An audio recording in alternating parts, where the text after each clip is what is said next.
is also the groups like EIP and other outside groups that were created to act extra constitutionally and fill in the gaps that these government agencies couldn't do constitutionally or legally.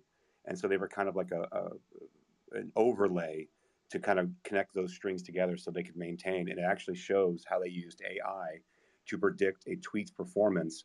Thus, that's when they decided to pull the plug and ban somebody. So, like as an example, let's say that I only had 1,000 followers, and I made a tweet that was against the narrative. They probably wouldn't have seen it. They probably would have left it alone. But then what showed basically that Elijah Schaffer dropped it, and then Ian Miles Chong picked it up. Then Tim Pool picked it up, and it shot way up in visibility. Gateway Pundit ran with it, and it shot even more up in visibility. And then finally, Donald Trump Jr. picked it up, and that's when a lot of people down the line got their accounts suspended. So it's just showing how they actually did this, and then all of a sudden we started having outages, so we got kind of sidetracked. But I So did want this is so we can't share this stuff. That's what they're trying to do, essentially. I don't know. It could be. Yeah, I'm telling you, yesterday they started to implement the delaying of the DMs. I was watching it happen. It wasn't just a switch that was flipped. It was I was getting rejections and I have to resend, and then it was actually sending. And then I woke up this morning and then everything was gone. So this is saying that there is Facebook outage that's affecting 11 servers, a Microsoft corporation outage that's affecting 18 interfaces, and then China Telecom Group and WebEx Communication, China Telecom Backbone. I looked at it. I can interpret it for you, Maze, if you want. Yeah, please. Thank you. So a lot of that China Telecom stuff was off on a different continent. It just lists it on the same list. But basically, what's happening in America right now is the three cities with all the server infrastructures, which is Seattle, San Francisco, and Chicago, are all experiencing power outages right around their servers. And so I didn't realize it was all three cities. I thought it was just San Francisco. Looks like more servers are down in Seattle and Chicago than in San Francisco. So this does look like it's some sort of coordinated attack on the power grid. Holy. Can I jump in? Can I jump in and give you what I've got just real quick? I've only got, it is so pertinent to exactly what we're talking about. I hope we haven't already covered it. Does everybody know that internet giant Baidu has just announced that their Chat GPT AI program has just gone online ahead of schedule, and that you were talking about coordinated attacks? That could be part of this. Dylan, do you know anything about that, or has that already been spoken about? Well, it's hard when you want to weave those things together, because that sounds like it's just a corporate clone of ChatGPT, which in and of itself is a harmless product. I mean, it requires a human to be harmful to use the knowledge gained from it to act. Like, we're not talking about Skynet where the AI is in the wires taking over everything. We're talking about a chat bot where you send it a message and it just sends you a message back. What I'm seeing here is it looks like there has been an attack on the power grid somehow, completely unrelated to AI. Likely what has happened is this is a cyber attack and someone has got a virus into the substations or the local substations near those servers. Can I jump in real quick? Yep. Hey, I wanted to support Dylan on what he talked about the security on your systems, and back to what you said about Signal. Any software, any program, any computer, you kind of need to think of it like a door lock or safe. It can be picked. If someone knows how to pick it, the lock, how to get in, they can get into anything. Anything that one person can make, another person can figure out a way in. So, yeah, you have to really just consider everything at risk. I support Dylan's perspective on that 100%. And then on the other thing that was just said, this is really weird because I was just in a space 2 days ago with a group of guys that said they managed to get a chat 3. I don't know anything about this stuff, really. This isn't where I go, and it's not my wheelhouse, but it was really weird because I went into a space with these guys, and this particular chat thing, they were claiming that it had been brought, it was connected to the internet, and it was able to do and say things that were really phenomenal. And so I don't know Is that something different? Are they all able to get onto the internet and do stuff, or is this because this was kind of weird because it was freaking everyone out in the room with what it was doing, its abilities, and then all this stuff just started happening right after that. So I don't know if it's connected. I'm just throwing it out there, but Dylan's right about the security. And this other bot was connected to the internet. They all have access to the internet. What you need to realize is that they're reading that data like it's a book. It's not like they're out there Gotcha. manipulating the wires and cutting things. I want to try to pull back the conspiracy aspect of this. I feel like there's a lot of fear going on in the room.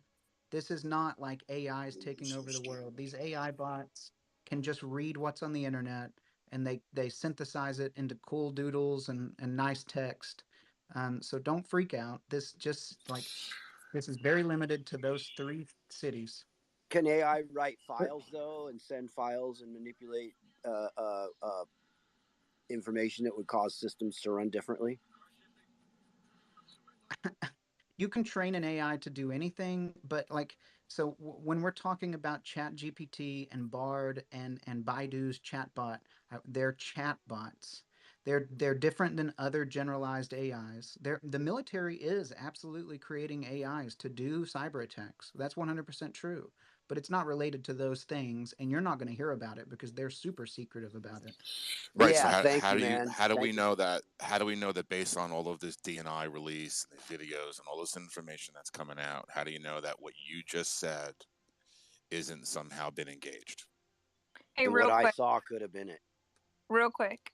We're all seeing the notifications, by the way. Everyone's like hitting notification on the DMs. I'm seeing these notifications come through. They're just not coming through in the DMs. Interesting. Okay, interesting. I've been able to send DMs and tweets at this point. Can I ask what part of the country you can't follow still? I can't follow name redacted. I can't even share his post. Guys, I'm in Southeast Asia and I cannot see DMs or send DMs. Yeah, and the hacks were sending tweets out was just to schedule 1 minute away, and then it would sneak through. Huh. I think I saw that too. I'm in Arizona. I can't get access to my DMs. I'm still having the timeline exceeded, but we'll see. It's just, yeah, it just looks like a lot of it's coming back online, but yeah, anyway. I mean, a lot of it is coming back online, and what you got to realize is that these 3 cities have huge teams of engineers that are currently working to bring everything back up, and they're going to get certain products back up first. So likely over the next few hours, certain things will come back up. I mean, I wouldn't worry too much. Okay, and I'll just give you guys where I'm at. I'm on the West Coast, and I cannot read any messages on my DM messages. I was able to send a DM to Vin, but he obviously can't see it, but it showed sent. And all I see is that notification that pops up the banner. Okay, and then I can't. I tried to follow Dylan, and it says I've reached my limit, but I am only following a couple thousand people. So, like I said, all the stuff's coming back, guys. So cool. I was just letting you guys know where my system was on the West Coast, and thank you for sure. Hey, if for some reason Twitter shuts down, how can we communicate with each other? What's your opinion? Substack? Carrier pigeons. Just get it in our Discord if it's still open. You guys, how do you get into a Discord? Say pigeons. How do you get into a Discord? Do you want to explain that? I'll send you the invite. I'll send you an invite link. Hey, y'all. Or you can. It's on our Substack. Oh, it is? Okay. Also, yeah. So maybe you should post your Discord in the nest so people know how to go there if possible. It's also on our Substack. It is? Okay. AmericanMission.substack.com. You can access it that way. You'll get like a welcome email or whatever, and then it'll give the link to the Discord. This is why in our spaces I'm constantly pushing, like, take these connections that you're making, take them out of the app, take them into other apps, take them to texting. Like, we cannot rely on Twitter being like the saving grace and just hang out here. Is Truth Social down as well? I don't have that. I'm not on Truth.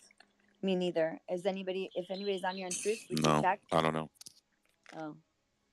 Guys, just Donald Trump and a million bots. It's okay. Like, we don't even. Guys, I want to bring something up that's really important. Happens when Congress brings up big tech.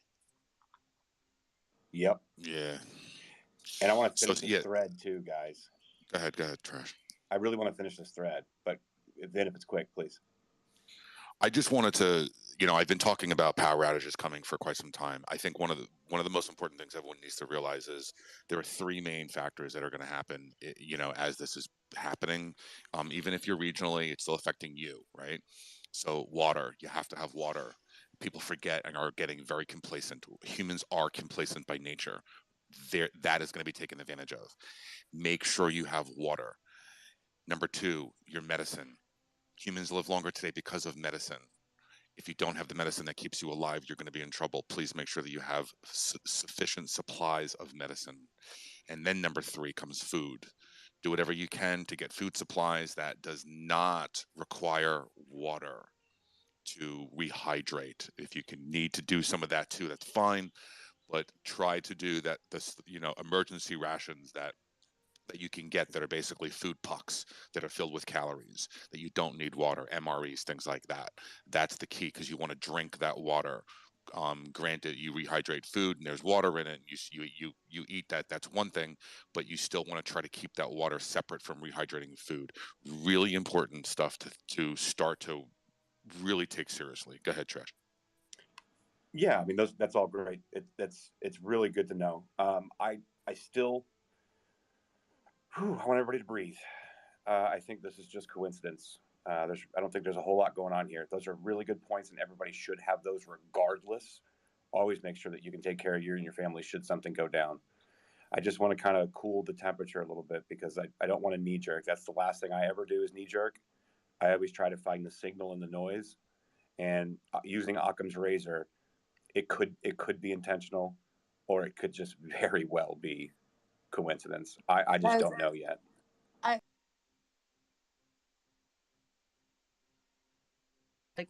There's been a lot of things that's been put out, just kind of fear mongering. And I'm saying, like, literally anytime that they're talking about all this crazy, you know, this is old military tactics. It really is. It just kind of lowers people's immune systems when they're thinking about it or worried about it or stressed about it. So taking a deep breath, okay, and just kind of feel that divinity within you. We're going to be okay. We're here. We're connected. We're good. And, just kind of exhale and, let's just continue. I mean, I'm just saying that, with a pure heart, I'm kind of tapped in a little bit, and I feel like we're going to be good. So let me just say Hey, that. I'm able. Sorry, I wanted to tell you something. It's confirmed on C-SPAN and Fox News. Channels are out in Chicago right now, 1 minute ago, and rate limit is exceeded. You cannot get new text or feed in Twitter, but it's confirmed that C-SPAN and Fox News channels are out in Chicago. Good, because they're mainstream anyway. I'm just kidding. Thank you, Maze, by the way. I do want to center us back a little bit, and I refuse to stop talking about this stuff that we're going through because this is the real problem in our country. So if you guys don't mind, I'd like to continue if that's okay. Go for it, man. Awesome. Let's Thank go. you, guys. So let me get my head right because y'all are getting me wound up. And here's the thing, like, it's okay. I mean, like, the fear and like the stuff that's going on and the stuff that we've been reading through is just horrific. It's horrifying. And so I naturally that's why I try to breathe in and just kind of assess. So let me get this pulled up. Oh boy, when Twitter's desktop is not working so well. It's all Elon's fault for giving us free speech. They're freaking out. Just kidding. All right, let me go back through this thread. Anybody see a balloon overhead? I saw one this morning on the way to work. A hot air balloon. But it was a hot air balloon, yeah. All right, so guys, the thread that we're going through is number 3 from the left. Guys, can I actually update you what happened in court today with Pfizer? I know it's not the subject, but I'm still not done. I have to deliver some documents tonight. Yeah, sure, Anna. What's up, Trillion? I see you down there. What's up, RDS? I see you guys down there. All my brothers from the Hex and Pulse community. I see your notifications coming in, but I cannot see your DMs. So thanks for being here. Get everyone in here. Look, we're getting some great information. Go ahead, Trash. Yeah, did you hear Anna? No, I did not. Oh, she was talking. Go ahead, Anna. Oh, I'm sorry. I don't see a lot of the people. There's something going on. Okay. For those of you who do not know, my name is Anna McCarthy, and I'm an American citizen, but also a Hey, Anna. Hey, hey, Anna. Anna. We're gonna need you to fix your mic. It is very difficult to hear you. And it's returning a 403, which essentially says you don't have the permission to try and execute what you just tried on your phone.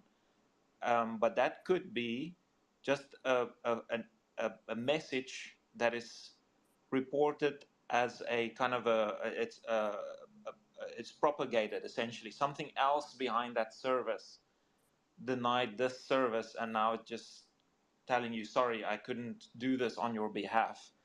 It could be a myriad of things. It's not necessarily easy to just say, oh, it's they're rolling out a new feature, or it's the feature toggle thing. It could be a third-party service that Twitter themselves use that is offline, which could explain why other services like Fox, Facebook, McDonald's are also experiencing internet issues.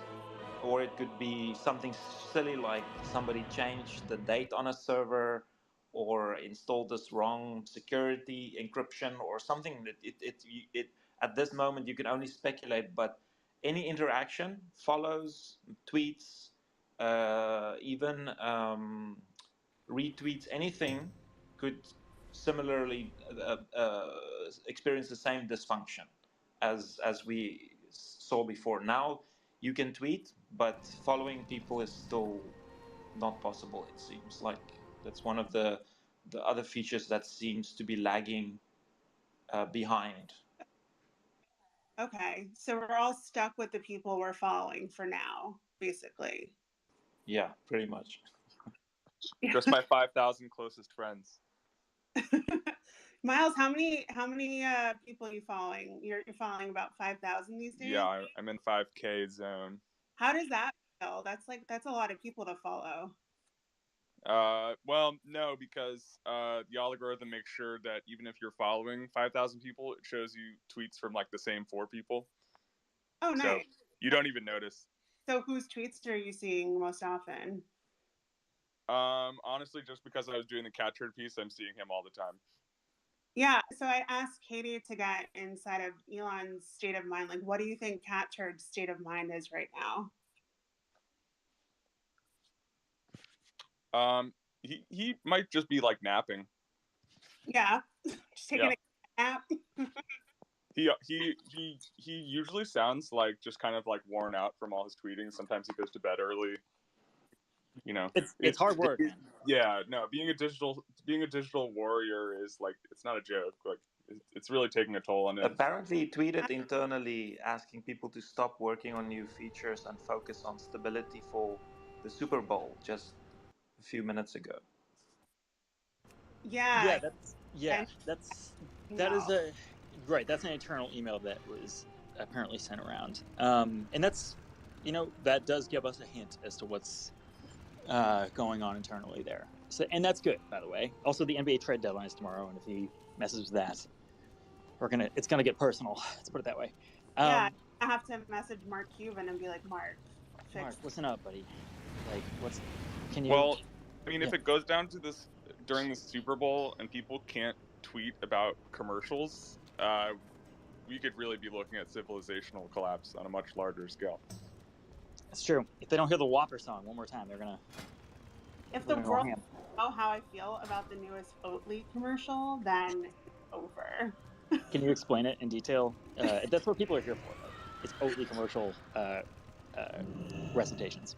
I mean, I literally tweeted about an Oatly commercial last year, the year before, and then a friend let me know that like their boss put together a deck about like how we reach consumers, and then there was my tweet about Oatly, my criticism of the Oatly commercial. So, this is important stuff that we do here. Hey, hate drives traffic, and even hate of oat milk drives traffic.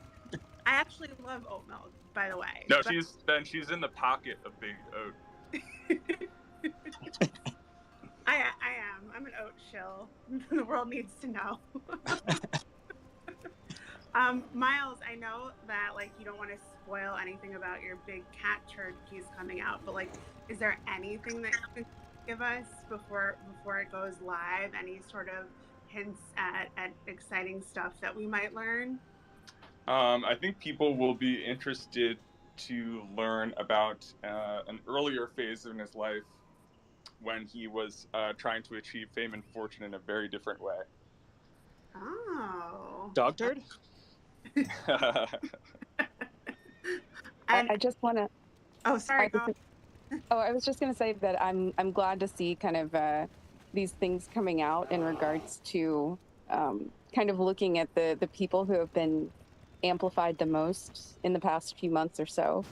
I think that it's really interesting to kind of see the very interesting histories of these individuals. Is probably the most political way to put it. That's a really good way of putting it. And I also think what's interesting about this is, it's become very politicized, but like, Elon has been viewed as this big free speech warrior and all this stuff. At least that's the self-presented presentation, right? But like the true fact is, like, turning off the Twitter API, it's going to be incredibly hard to figure out who is powerful, who is influential, how to exactly quantify how big a narrative is, or how big a specific political influencer is, right? The fact that Cat Turd has become this massive political influencer that we all know by name is because of network factions. It's because he, got in good with a bunch of very powerful people. And that's true of people on the left too, like the Krasensteins as well. Like we were just talking about them, right? They had they had people in the sort of grafty crypto space and other places like that. So now, if we want to quantify that and put that in a news story, it's not really possible. It's very hard to do. It was hard to do to begin with. It was like a really difficult piece of reporting. You would have to partner with universities who had fire hose access, is what it was called, and you would be able to find out really where political narratives were coming from on Twitter. Of course, this sort of work was immediately written off by a lot of people because it involved them, right? A lot of bad guys tried to write off the concept of disinformation because of this. But now we're back in this space where it'll be considerably harder to find out as of today, because that's when they turned off the Twitter API. Exactly how these groups work and how influencers work together to push specific talking points and pieces of information, whether it's disinformation or true information. It's going to be effectively impossible to do quant work on political narratives now. Yeah, something I think that's interesting in regard to our friend Cat Turd that we're talking about is that he's gained this incredible prominence now, and he is. I wonder if he thought that he could just maintain his anonymity forever, and now that he is becoming this, I guess, influencer, for lack of a better word, like his cover's gonna be blown essentially, especially by this piece that's coming out by Miles. And it's like these guys were kind of just professional shit posters for years, and now they are like in the limelight, and it must be a little kind of strange flip. Like they're not the underdogs anymore. They're that's and sorry, Eva, I cut you off. Go ahead. Oh, I was just going to say that in regards to Cat Turd's case, it's not like he was particularly skilled about it, considering that he registered his own LLC of Cat Turd under himself. So there's the one. But yeah, no, I think I just wanted to say that it'll be hard to study this, for one. For two, there are certain provisions in the EU that Twitter had already signed on for that basically guaranteed that academic researchers would not be charged for the API. We haven't heard back unless something has happened, as to if they will be, because at that point it's going to become a problem, because it's something that once Twitter signed on to, they were bound by it. They can't just step away from the agreement. So that's going to be an issue. Yeah, exactly right. And Eve, I do want to bring this big picture, because I think I would hope most people in this chat don't really know what an API is or how it works, what it is. But basically what it is access to data, but it's not this big flood of data. So you can't go and look at all of the data. you can go and ask for it. The equivalent, a good API access equivalent would be like if you went to a CVS to get something from the pharmacy, you would be like, I want as much fentanyl as you have. I don't know why I picked that drug, but there you go. But you can say, I want a specific drug from the back, but you can't just go into the pharmacy and look at all this stuff.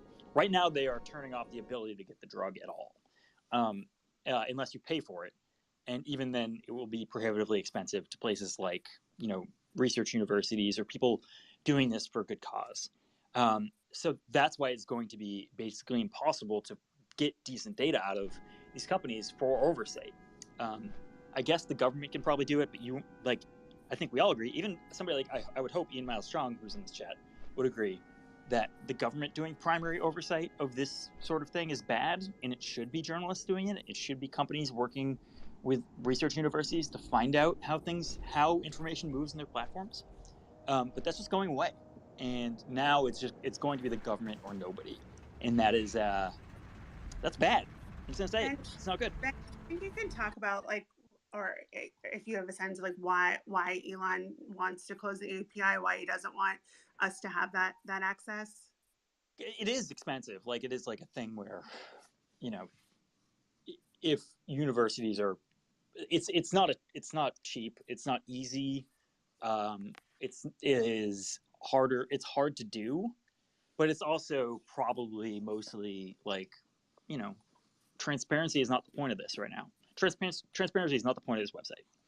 And it's also not really in tech right now. The days of giving people trust and safety tools to make it so they felt safe on their platforms, which was big in the last few years. Those days are over. It's very out of vogue. In fact, probably the opposite is in vogue ever since Elon took over the website. So that's why it's a big problem. It is a harbinger of much worse things as well. We're in for a rough ride, I would say. Yeah, what do you think it's a harbinger of? What's next? Well, I think that Elon buying the site and decimating the staff, it gave people a lot of ideas. Facebook stock went up when they started laying people off. And usually the first teams that get cut in these situations are trust and safety teams. And trust and safety teams make it so your site isn't just littered with bots and spam, but it also makes it so your site isn't littered with neo-Nazis. So it makes the sites harder to use, and it makes them effectively, true Wild West stuff. Not even cool Wild West, just everyone is walking around constantly in saloon gunfights, and that's not what you want. So that's where this is headed now. People are transitioning away from trust and safety stuff into more and more automation. It's automation without credit or money or whatever. So that's it's like a folder for easy opportunists. You just make it exactly a little harder right for them. Mr. Sunday, it really sucks I can't follow you right now because I want to very badly. Okay. I'm writing down your username. It's a big deal. Wow, with a pen and paper. Yeah, no, it's with a pen and with a quill pen. I'm writing down his username. We're gonna start a new social network that's everyone has a carrier pigeon, and we just fly them to each other. Okay. Ian Miles Strong wants to pipe back in. We'll give him the floor for a minute. Let's see how it goes. Hi, Ian. Hello.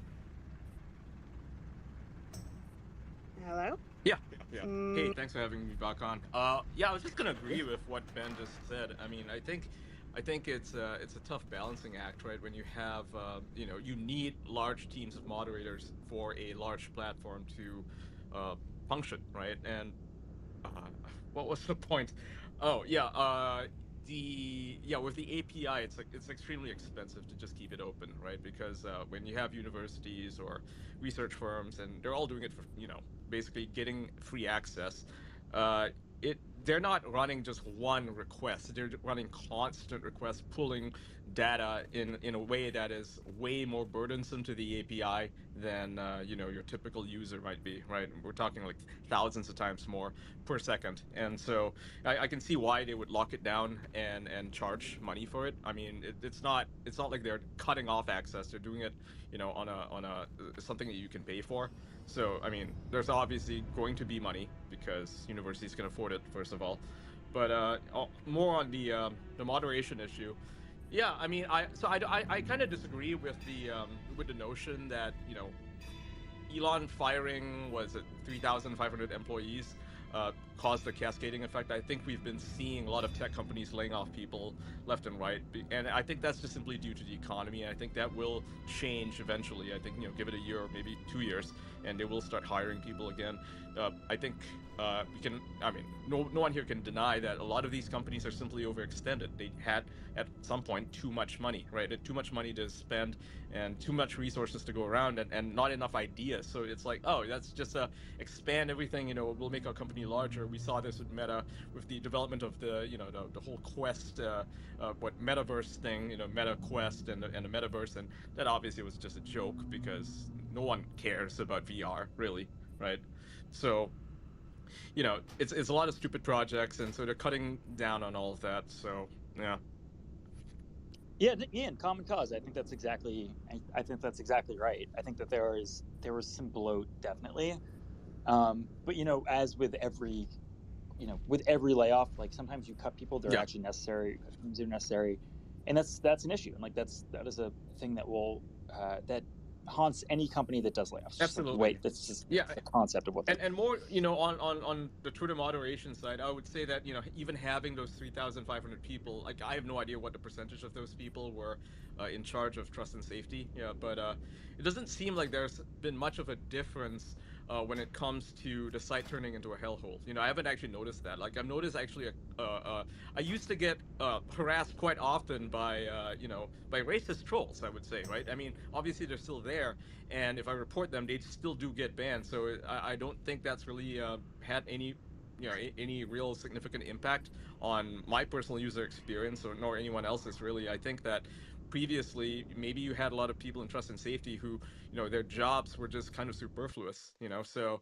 if they do expand the team again, then and having more focus on that, we might actually see some measurable impact if they do decide to focus on harassment and things like that. Because previously I kind of doubt what Vijay Gade they were saying like earlier today, that their focus was on trust and safety when we were dealing with hate speech, and we were super concerned about all this hate speech happening and January 6th, blah blah blah. And it's like, what did you guys actually do though when you guys had that power? I mean, I noticed a lot of that was still happening, right? And right now, I don't think that's really changed at all. Like, I mean, if anything, it's gone down slightly because maybe the focus back then was just not on the right issues. They were like focusing on tiny accounts that were, for all intents and purposes, were not, really having any sort of real measurable impact on the user experience of most people. Yeah, that's first, like somewhat tangentially here. I do want to say that the weird new thing that I've noticed in this website are people. I dare you all to tweet the word like Adderall or something. Mm-hmm. There are bots that will sell you drugs on Twitter now. It's crazy. I've never seen anything like that. I never saw it beforehand. Maybe I wasn't tweeting enough about Adderall previously, but Could be. It is a thing that I've seen a lot of recently, and that is I noticed that's there, like before Elon took over, anytime I tweeted about say Bitcoin or Ethereum or even Doge, right, I would get a barrage of spam, right, and this was while the old company was in charge. With Elon in charge, it's like I've noticed that they've all gone. Those particular bots have gone, and the spam bots, especially in the search. Like previously, you type in anything, just an innocuous term, and a million porn accounts would just show up, right? They were all like spam accounts.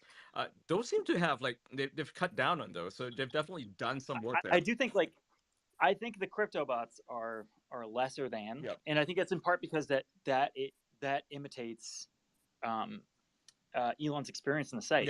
Elon had tons of people pretending to be him, So and then shilling crypto, and then people getting angry at Elon because they assumed that was actually him. Right. And that was immediately and materially affecting his public image. So he was, I'm assuming, one of the very first things that you would be able to that you would do if you bought the site. You would cut back on the thing that was materially impacting your experience on the site. So yeah, it's like, I'm assuming that those were it's based on your personal experience, right? Like, for instance, if I were to, if I were to become CEO, I would be, dealing with the issues that I personally experience on the site, right? So let's say I see a lot of spam for, I don't know, fried chicken, right? I'd be like, okay, let's get rid of all the fried chicken spam because that's all I see, right? But that may not have any material impact whatsoever on most of their users who perhaps don't see those kinds of spammy tweets. Yeah, but Ian, like, let's be real about this, right? I'm a white guy with a pretty good job, and people yell at me and like whatever. It's fine. People are terrible. Whatever. I would say most of my harassment is off platform, and if it comes online, if it comes onto Twitter, it's from people who are coordinating off platform. That said, I'm not a trans person on Twitter, and if I were to be a trans person on Twitter, it would be a rough ride. And I know that from people who are friends of mine. And this stuff is very difficult. It's a difficult needle to thread because it is, as we all know, politics get in the way of these things. But at the end of the day, there's a lot of terrible stuff that is not just like mean, but like dangerous said to these people. So it's a different ride in a different world. I think it kind of goes both ways with that particular community. I'm not referring to any individual trans person's experience, right? I think that there is a very vocal subsection of that community, like perhaps the activists in that group, that kind of go out of their way to attack, for instance, and this is what I've seen, right? Because I follow a lot of feminist accounts, specifically in the UK, where I'll wade through their replies, and it's all the same people who constantly tell J.K. Rowling to kill herself, right? That's been what I've seen of that. So like it kind of goes both ways, and obviously her fans are going to go after those guys, and there's a lot of slinging hateful messages back and forth.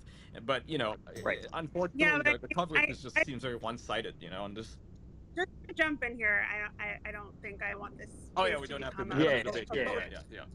Both sides of anti-trans bigotry, like absolutely not. I think that trans people on this site are treated horribly and subjected to the most hateful speech I've ever seen, and their very existence is questioned and is made to feel invalid, and that's just right. And Marissa, the campaigns that exist online buffet narratives that try to legislate them out of existence as well. Like they are being actively legislated against, especially in the United States, but also in Europe as well. So like that's like those these things don't just exist in a vacuum. They exist in a larger political environment, which to bring it back to the point, by the way, is much harder now without the API for researchers to track on a day-to-day basis, right? Because those posts that start as like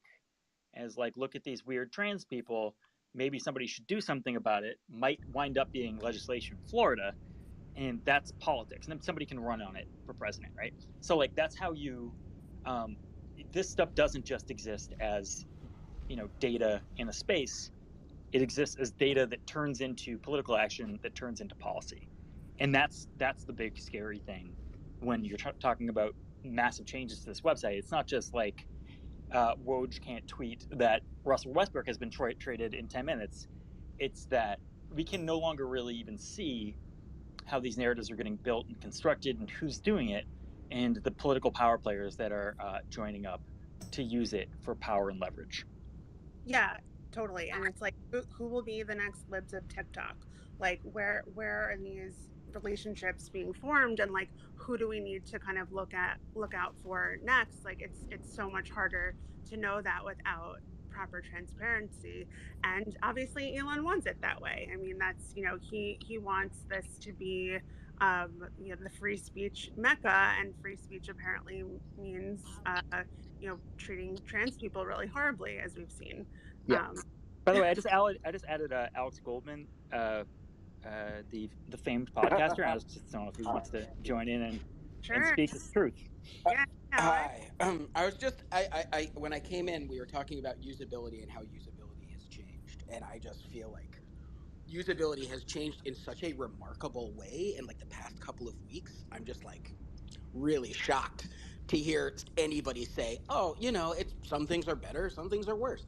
I mean, if you look at the fact that the API's gone, that's huge. That knocks out hundreds upon hundreds of not just like charming Twitter accounts, but also useful Twitter accounts that would help you, that would help remind you to look at something, that would help you, that made things more readable. There were all kinds of things that made it more useful. To let you know if that was actually an earthquake. Yes, exactly. Those are all gone. And again, as you guys mentioned, the research component. Another thing which I haven't heard a lot of people say is the For You page is actually, I think, driving harassment. It is driving random people. I can speak only anecdotally for me and the people that I know, but the For You page randomly drives people to my account to get pissed at me about things that they have no context for because they don't follow me and have no idea who I am.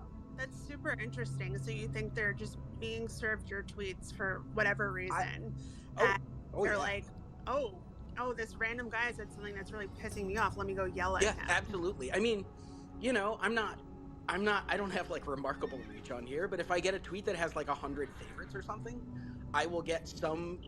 Before it was that I would, you know, either have people who I knew or people who followed me or people who followed people who followed me. There would be some way to connect the dots from how they got to my page. Now I just get random people showing up on my Twitter feed that are like, "Who are you and why should I care?" And my answer is like, "You absolutely shouldn't. Just go away." But the For You. But so do you think? Sorry. So just on that topic, like thinking about we were just talking about with trans issues. Like, say you're someone who is extremely transphobic and tweets about that stuff a lot. Like, you might be getting served tweets from trans people who are talking about similar issues from another perspective, and like that could, you know, ostensibly be driving harassment is what it sounds like you're Absolutely. saying. And like as Ben said, I'm like a straight white guy. I don't experience much of that. Like I experience the softest easy mode version of that.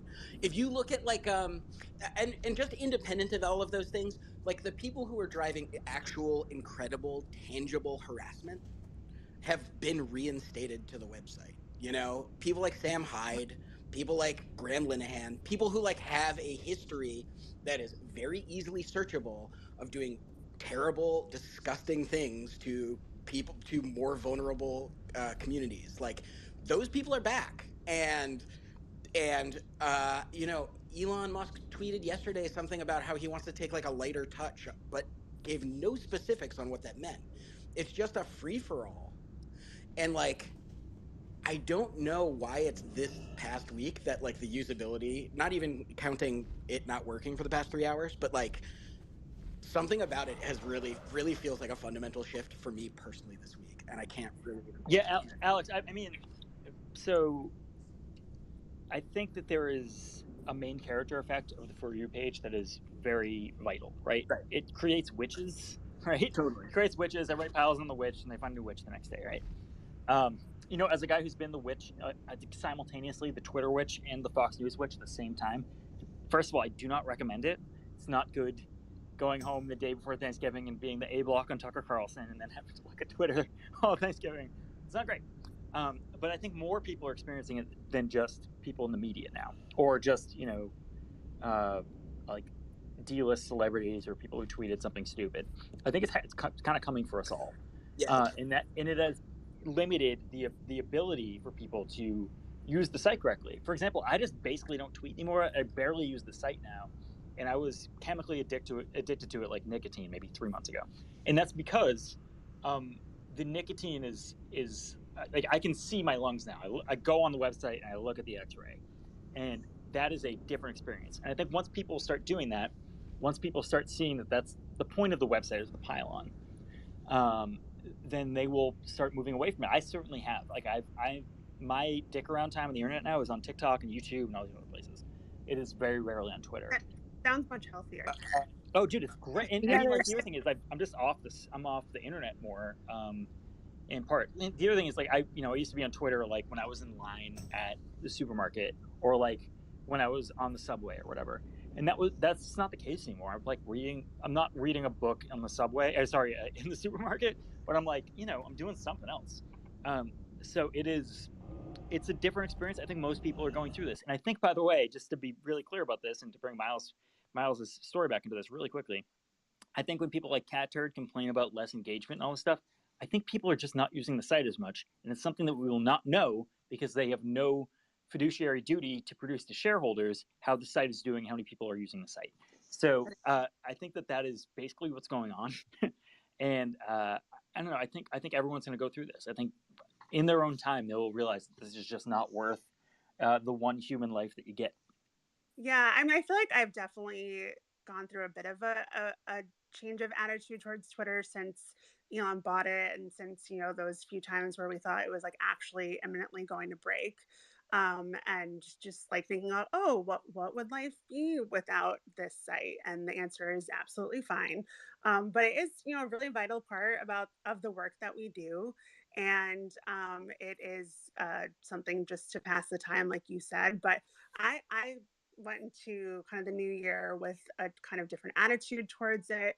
I don't know, maybe this will help other people, but my attitude is no fighting, just posting. And I am just, saying what I want to say. And if that is annoying to you, then sorry, I don't know, go somewhere else. Don't follow me. I don't, there, the interest, my interest in fighting about it is just zero. Like it's just the constant like back and forth and trying to like own each other on Twitter. It's just like it's not worth it, and it never gets any conversation progressed forward. So like there's truly just no point. So anyway, that's my new mantra: no fighting, just posting, and it's been working for me pretty well. Let's bring in another speaker. Elon, welcome. Let's see. He's going to connect. Hello there. Hello. How's it going? Good. Thanks for having me. Yeah, sure.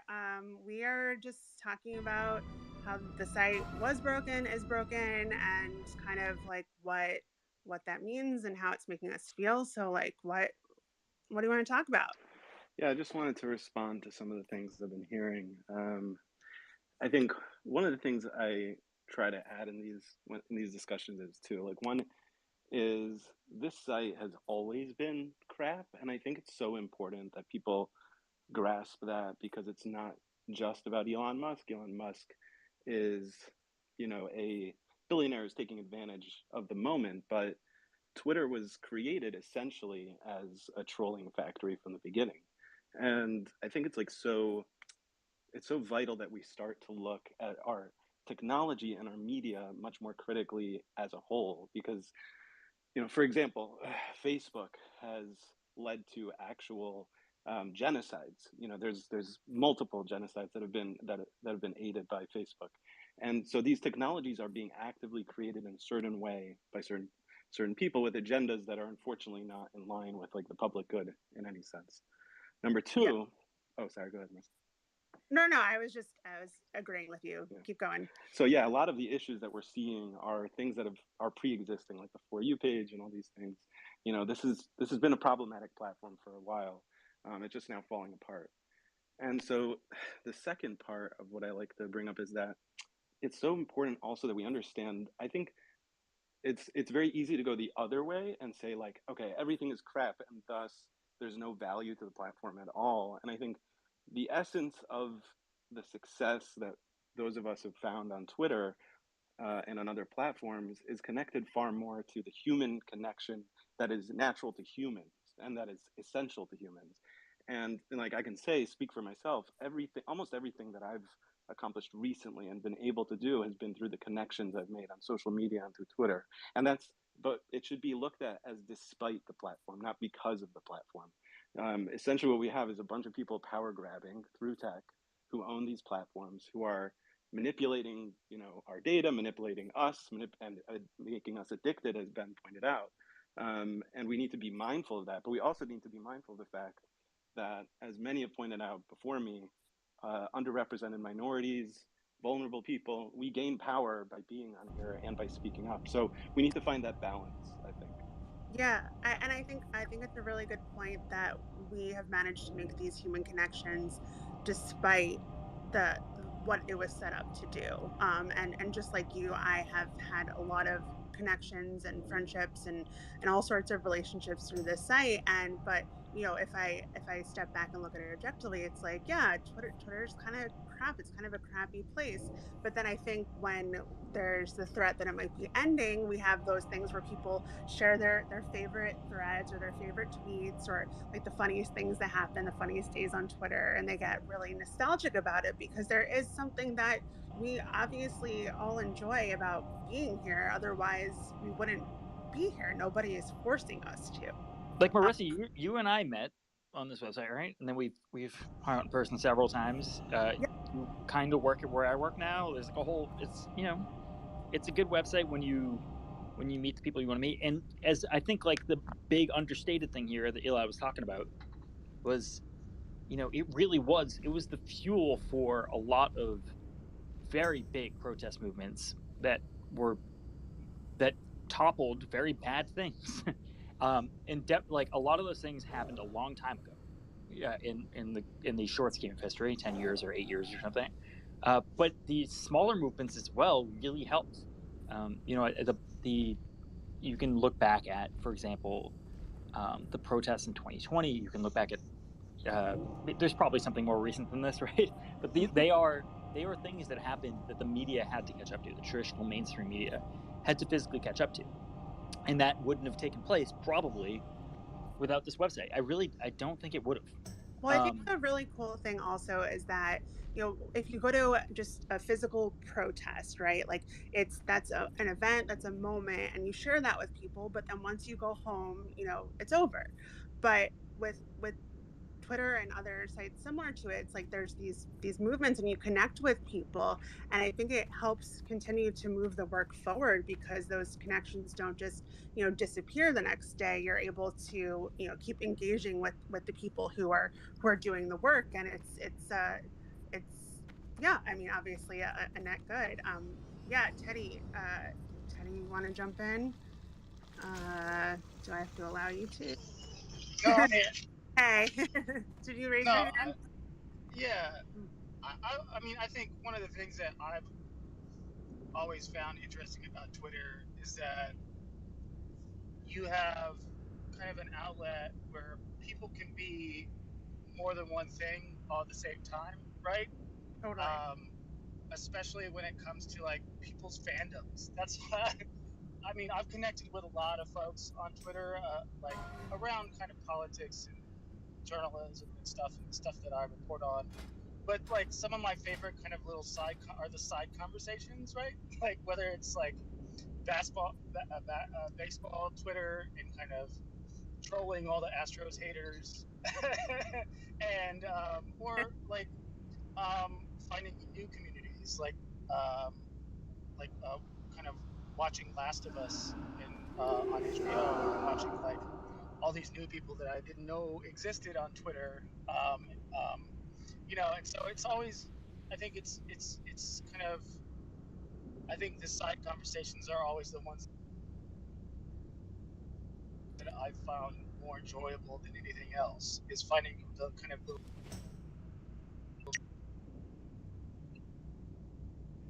Yeah, that's the magic that's lost in like Mastodon or a Post or whatever. Is that like I primarily go to the website for like dumb dick jokes and like drill and stuff like that, and then the news happens to me. The news exists because it exists, and then that's at least how I got into Twitter. It's because it was a funny place to go, and then I was constantly confronted with the news of the world, humanity, and that's not the value prop of these other places is the opposite. It's like check out this website, and you can't replicate that until somebody tries to invert that pyramid. I think guys, I gotta go. It was really lovely, but Marissa, hold down the fort. It's a lot of fun. Okay, A lot of I'll good keep people. it going for a few more, but I'm losing steam too. But this is cool. I can't believe we're still sustaining all these people. 1,500 of us in here. It's pretty rad. Yeah, Elon, if you want to jump back in, you have the floor. Yeah, I know that others want to speak. I just wanted to respond to something Ben mentioned and others, that there's the other side of the niche growth and the grassroots movements has been, of course, that we also have the rise of extremists, the rise of fascists that are gaining power through these platforms.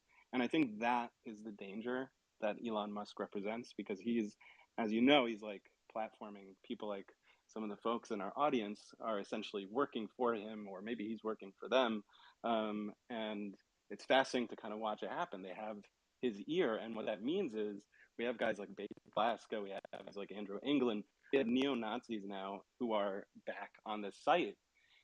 And that's the danger, because all the potential good that comes from this site is the mirror image of the potential bad. And that's why the content moderation side of things is so important, and why people like Ian are really like one of the primary causes of the rise of fascism in America, which is amazing to watch, especially now when you have someone like Elon Musk in power of in control of this platform. Yeah. Yeah, go ahead. No, but I was just thinking how it's fascinating that you're talking about people who are in this chat right now, and it's like we're all here together.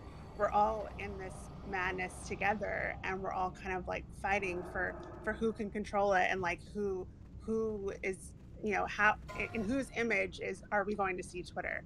And so it's like we have this kind of amazing ability to communicate with each other, and yet it's worse than ever. That's sort of a tangent from what you were saying, but yeah. Well, yeah, I mean, it's honestly, Elot's completely correct here. I mean, the main thing is that whereas, if you are putting out a lot of hateful content, you might get people who are going to then kind of reflect that back, that kind of thing. But I mean, there were entire kind of support group kind of circles for whether it was marginalized communities like trans people or others, where we would let each other know if someone was getting dogpiled, so that we could try to outweigh all of the negative hate comments they were getting with positives. And when you would look at these, I looked time and time again, the ones where there would be dogpiling by people throwing a lot of transphobia and a lot of just slurs and things like that. It wasn't on tweets that were hateful. It was on tweets where they were just existing. But, they basically would, people who enjoy the kind of content like Libs of TikTok, where they will just choose somebody who they think is cringe and then, put it out there to be like, oh, isn't this person cringe? Let's all, harass and all that. It gets pretty dark, because there are a lot of people who don't just laugh at it. There are a lot of people that actually have active hate for that group of people. And the images that they're sharing, or the videos, or the tweets that get dogpiled, are just these people living their lives 99.99% of the time. And that's kind of what you've seen a lot of a rise of since the purchase. It was always there, but it definitely has gotten more active. And in regards to something Ben had said, where he saw, like, for the first time, a bot that came up that was trying to sell him Adderall or something. Last night, I noticed an entirely different subsection of Twitter, which I participated in a lot of data analysis and research, and obviously this API change is going to be problematic for that kind of stuff, monitoring extremism on the site. And there's a part of Twitter apparently that's recent, and they're selling not just drugs, but guns. Oh, wow. And this is I will not make up anything, and I'm not trying to make any conspiracy theories. It's just that if there is an opportunity for a platform to be misused by people who have, they're bad actors, no matter who they are, they're going to do it if they can manipulate that. And it's really kind of troubling with the changes recently, because it's going to be harder for us to try to study and track that.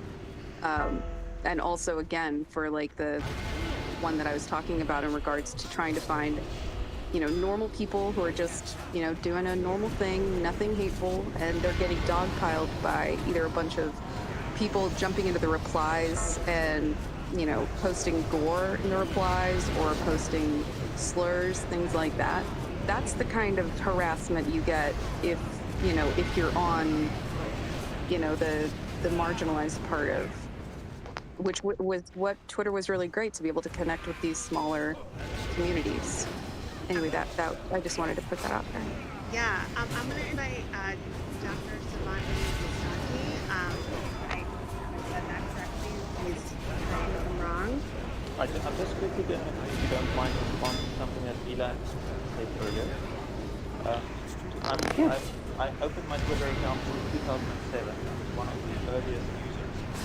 And it wasn't, I think the start of Twitter was miscategorized. In the beginning, it was just a free service to send text messages of sorts, because back in 2007, I lived in South Africa, and the cellular companies gouged you for text messages. It was like everybody started owning it. And then there was this Twitter service. That's why the messages were so short, because I think the character limit in text messages was around 140 characters as well.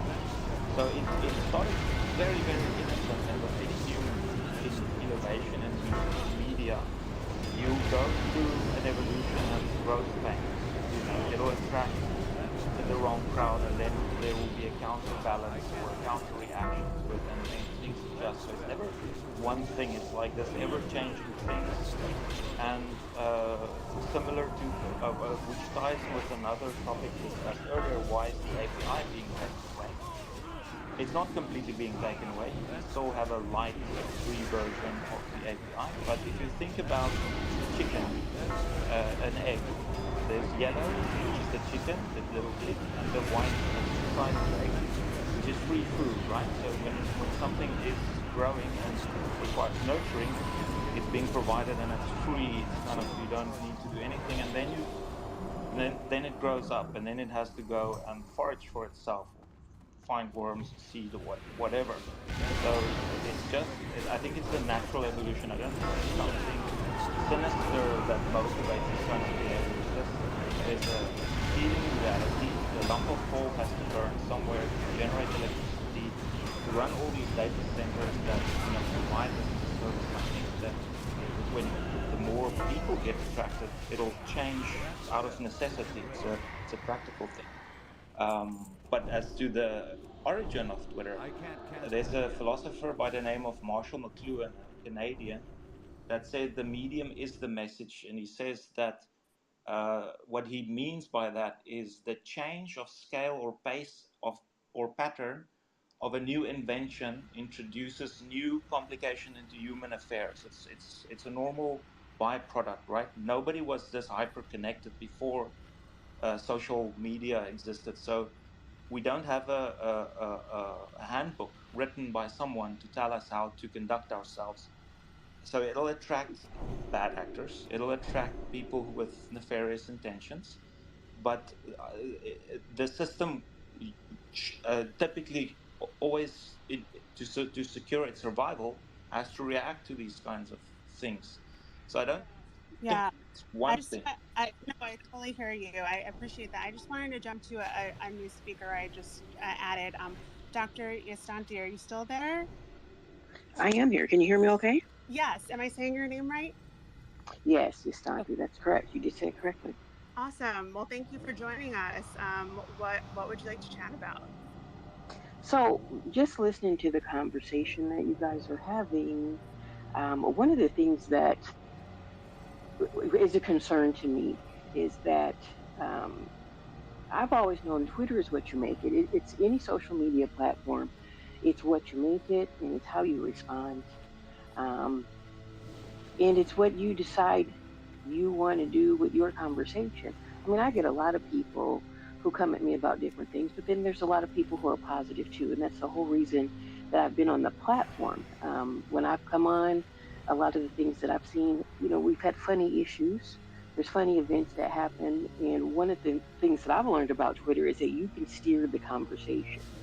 You can decide how you want a subject to go, because I do it all the time, and I don't apologize for how I do it. I don't apologize because it is up to us to fight those individuals who come on to be negative. It's up to us to fight those individuals who do the dogpiling. Okay, they're going to do that on any platform. Okay, and it's just more visible on Twitter because we're real time. Okay, and so it's up to us to decide. You know what? No, you're not going to do this today. Okay, if I want to take this negative conversation away and steer it to something positive, that's what I'm going to do. And if I have any kind of even a little bit of influence, that's where the conversation is going to go. If that is where I'm intentional about taking it. Um, and I think that's the thing that we need to look at right now with Twitter, because with Elon buying it and with him deciding that he's going to let people talk and say what they're going to say, we can't back down on the ones who are going to come at us negatively. And we just can't. When you do that, that's when people give up. That's when people leave. Serving sizes and shit and nutritional. He's out of here. Look, we start talking about hard topics. He's gone. I try to help him out with the Food and Drug Administration, how they're corrupt. He's not ready to handle that type of conversation. He's more of a surface level type dude. He's more of a, let's talk about the vaccine. Is it going to kill us? Is it not going to kill us? Oh, wow. What a great conversation. What a great debate. Is that really what people enjoy talking about, is the vaccine? I couldn't be me. Could not be me. I'm more focused on ordinals at the moment. And who the fuck is this? My name is Tom guitar emoji. That's you. Yeah. Hey guys, I'm new here. Is Grant still here? Yeah. Yeah, it's Grant here. I got him right next to me. Oh no, I was telling him something. Well, then it's all good. Thanks, guys. The comment. You only came up to talk to Grant? Wow. We're just fucking Well, peons, huh? We're just peons. not to You're talk to Grant. unidentified at all, man. It's too big for me. It's too big for me. So I just wanted to make like a comment about his videos and anything. I'm doing with sales and Grant. I mean, his reality show. Not only that, it's life lessons, these sales, because it's all about not only manipulation, it's all about convincing people and stuff. And I mean, you should follow what he says, because we really have like life knowledge. That's what I wanted to say, but thanks for letting me. So you were coming up here to troll him, huh? You were gonna troll him, make fun of him, huh? So is that fact? On the contrary, I think he's awesome. Like, everyone should watch his videos. What? His videos are lame as fuck, dude. Have you watched them? You're all investing in steel, concrete, and glass. You see this dollar bill? I tell you what, I could think like I could think the same if I would not do with sales. That's like my job and anything. And I saw that this method not only improved because wow, mental, but actually it's like formulas, and he knows them. So. What? He knows how to sell shit? Is that what you're saying? Yeah, but selling is not just giving a product and taking money. Selling is a negotiation. It's convincing. It's anyone, between couples and anything. It's not only for products. No wonder you haven't sold for a goddamn thing.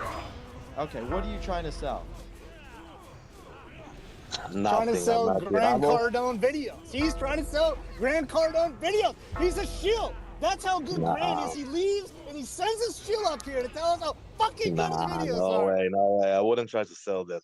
What do you what do you sell, dude? Like, I can't even see your Twitter. It's in a different language that I speak. From Israel, so it's a bit different.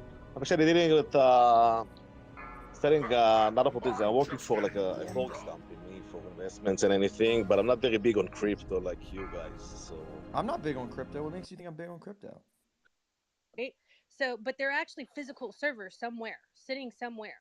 So could they hack into that server of AWS? Absolutely. Usually the government tries to put their servers down below ground so that doesn't occur. They actually dig tunnels and put them down below, so that they can't have that kind of cyber attack as easily. But is it possible? Yeah, it's definitely possible that they could hack a service center, or they could hack a service. Does that make sense? Totally. Very, very interesting. Let me go to Andrew. Andrew, what do you think's going on right now, brother? So I work in tech. I worked in tech for like 15 years or so. I was actually deploying stuff as this stuff was happening to Amazon Web Services and had their status pages open at the time. None of their services were down. I was curious, so I also looked at Google. None of their services were down. When I interviewed at Twitter, they mentioned using this language called Scala, which to non-techies, it's basically it's a language that's it's used, but it's not used that much. Like it's very They probably uncommon. have It's bad deployment strategy. I think Twitter has bad deployment strategies and bad branching mechanisms. They're not probably feature toggling on and off and doing canary leases out into prod. Yeah, coach, but that's Twitter. Right. Yeah, you're talking about Twitter. Yeah, and bad testing. I think they have a two-part problem. But yeah, if there was no services down, it may have been your service center that wasn't down, but there could have been other service centers down. No, there could have been. There could have been, and yeah, also correct. Since Twitter was having problems too, of course, the natural progression, people are going to go somewhere else. So Instagram, Facebook, whatever else gets hit with a bunch of excess load. We might be seeing Elon taking away Twitter from the Amazon servers and moving them to his own servers because somebody could possibly still have access to Twitter that shouldn't have it. Twitter Facebook runs on premise mostly. One mic. You guys keep talking about Twitter. There was a whole bunch of other services that was down. So why are you guys fascinated with Twitter? We're both saying, Jonathan, that just because this guy, I forgot your name, I'm sorry, just because he went and was able to do Amazon Web Services on his server, that doesn't mean there wasn't a service center that was down somewhere else on Amazon Web Services. Yeah, but you guys, I know, but you guys keep going back to Twitter. They're Instagram, Facebook, all I of them agree, down. Jonathan. Yeah, Jonathan, Facebook, Instagram, Fox News, McDonald's, Amazon services, who else was it? The game, I don't know, some big game site. AWS all went down at the same time. Yeah, if AWS is down, that's going to be your root cause for everyone else down.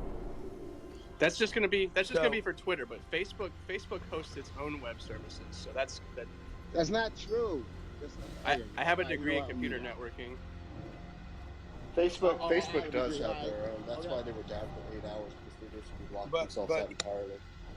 No, Facebook has a hybrid setup. I used to work. Do you guys really believe that Facebook depends on Amazon for their services? They have hybrid. Mac, what are your thoughts, Mac? You jump in on that question. Oh man, I mean, what's the question, man? I just hopped in. I'm a little bit late.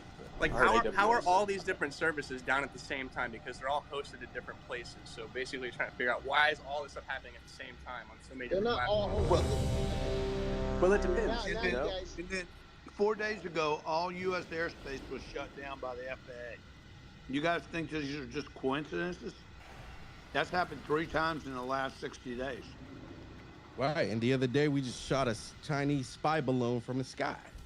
And apparently the Chinese defense minister... They say there's five more hovering the planet right now. And beyond that, the Chinese defense minister didn't pick up the call from the Pentagon.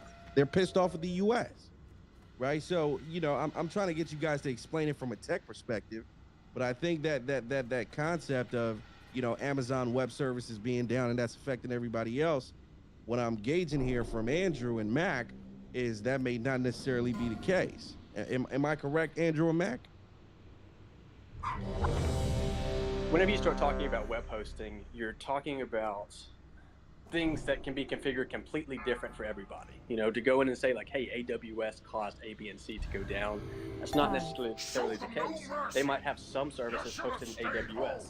This service over here, pointing back to the scalability that Coach was talking about, they might be hosting some services on this specific region in AWS, whereas the users in that region might have had a problem, whereas users elsewhere might not have. So it's really granular, to make sort of an overarching view like, hey, this happened because A, B, and C. That's not really the case, man. This stuff's extremely granular. It could be something happening on the internet service providers end too, because they have more control over visibility of domain names and IPs.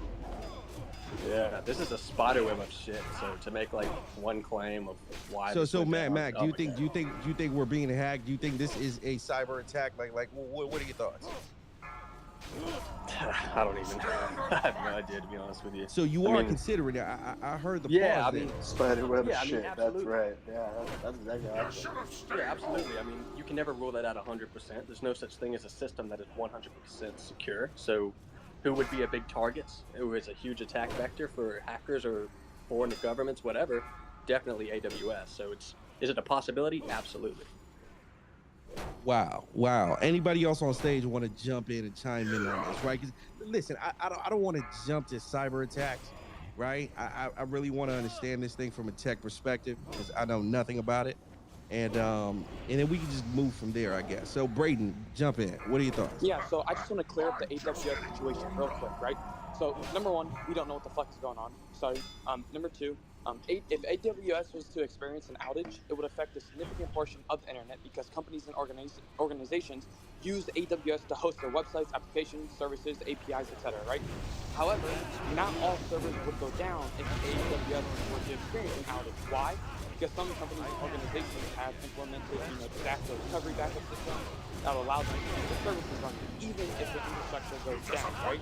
So additionally, there's other cloud computing providers such as Microsoft Azure, you have Google Cloud, that could be alternate hosting solutions in the event of, an AWS outage. So just to clear it all up, we don't know what is going on. Like Grant said, the FAA systems went down, and I'm at the airport right now, and there is some buzz going around about the systems. It is scary times, and someone in the last Twitter space talked about how there's 5 warships across different countries. So let's keep the possibility open. Let's not jump to conclusions, but things are going down. Let's look into it. Like Nelson says, let's get down to business. Let's do it. Let's do it. I like that guy, Jonathan. That's my guy. Jonathan, what are your thoughts about this? If you look up in the NASA, I just want to do something because you guys said something, and clearly, Meta does that have anything to do with critical race theory? Yeah, Meta does use AWS. All right, so I just wanted to put that up there in the nest up there. So you guys, I just wanted to, because I knew that wasn't the case when I said that. So wanted you guys to see that Meta is using AWS. Jonathan, so you do know something about tech. Interesting. Yeah, it could be. Oh my God! That could be just like one of their redundancy setups for when their main servers go down. You never know. Yeah, wait. They have a hybrid model, and most companies. One second, guys. I need you to pay attention to the mic, please. I need everybody in the room to check this out. Grab your phones and try to follow somebody. Are you able to follow somebody? Because I just tried to follow somebody on stage right now, and it gave me an error message. Is this happening to the rest of you guys? Everybody just try it out right now. Just try to follow somebody right now. Nelson, the follow feature is down. It's been down for about an hour and a half. Oh my God. Wow. It's been down for 4 hours. Oh my God. Nelson, this is China. This is all China. They shut down their balloon. They're shutting down our system. We can't jump to that conclusion. It's not that. Hey, Grant, have you already shared that you can't private message? You can't DM. Right. And so we've got servers down in LA and Seattle, and I went to that app that they've listed that is to check to see what's down or not, and you have a lot of things down, including in Chicago, Seattle, LA. My buddy owns a ton of servers in downtown LA.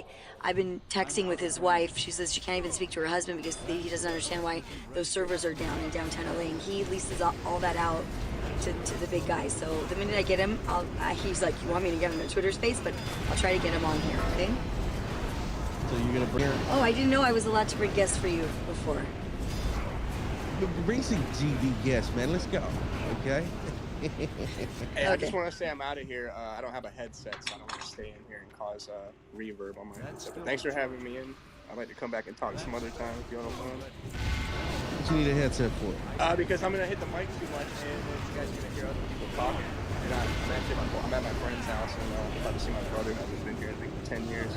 Okay. Got it. Appreciate you, man. Thank you. Absolutely. All right, let's go to.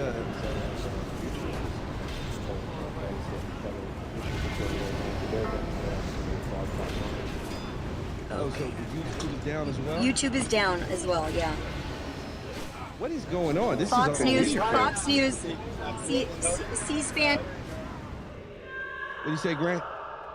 No, I'm just saying, now it moves over to Google.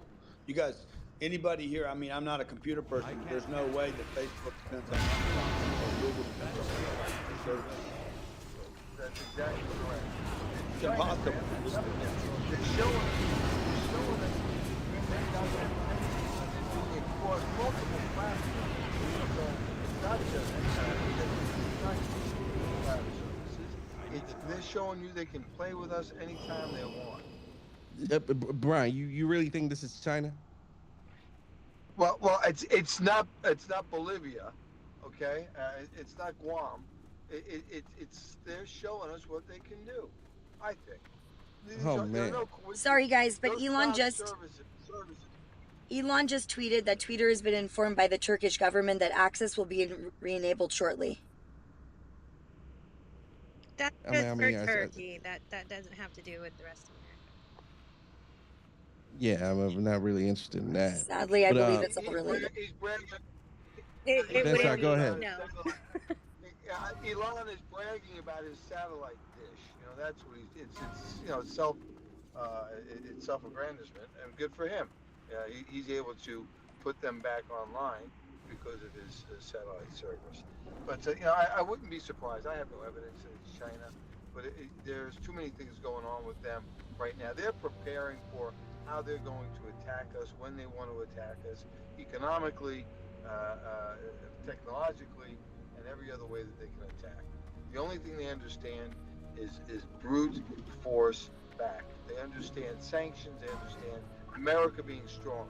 They don't understand this America, and they're going to take advantage, just like Russia did in Crimea and Ukraine. These guys, they're dictatorships. They're always about taking land. It's a land grab, and I wouldn't be surprised to see China flex its muscles with us with the current administration. Wow.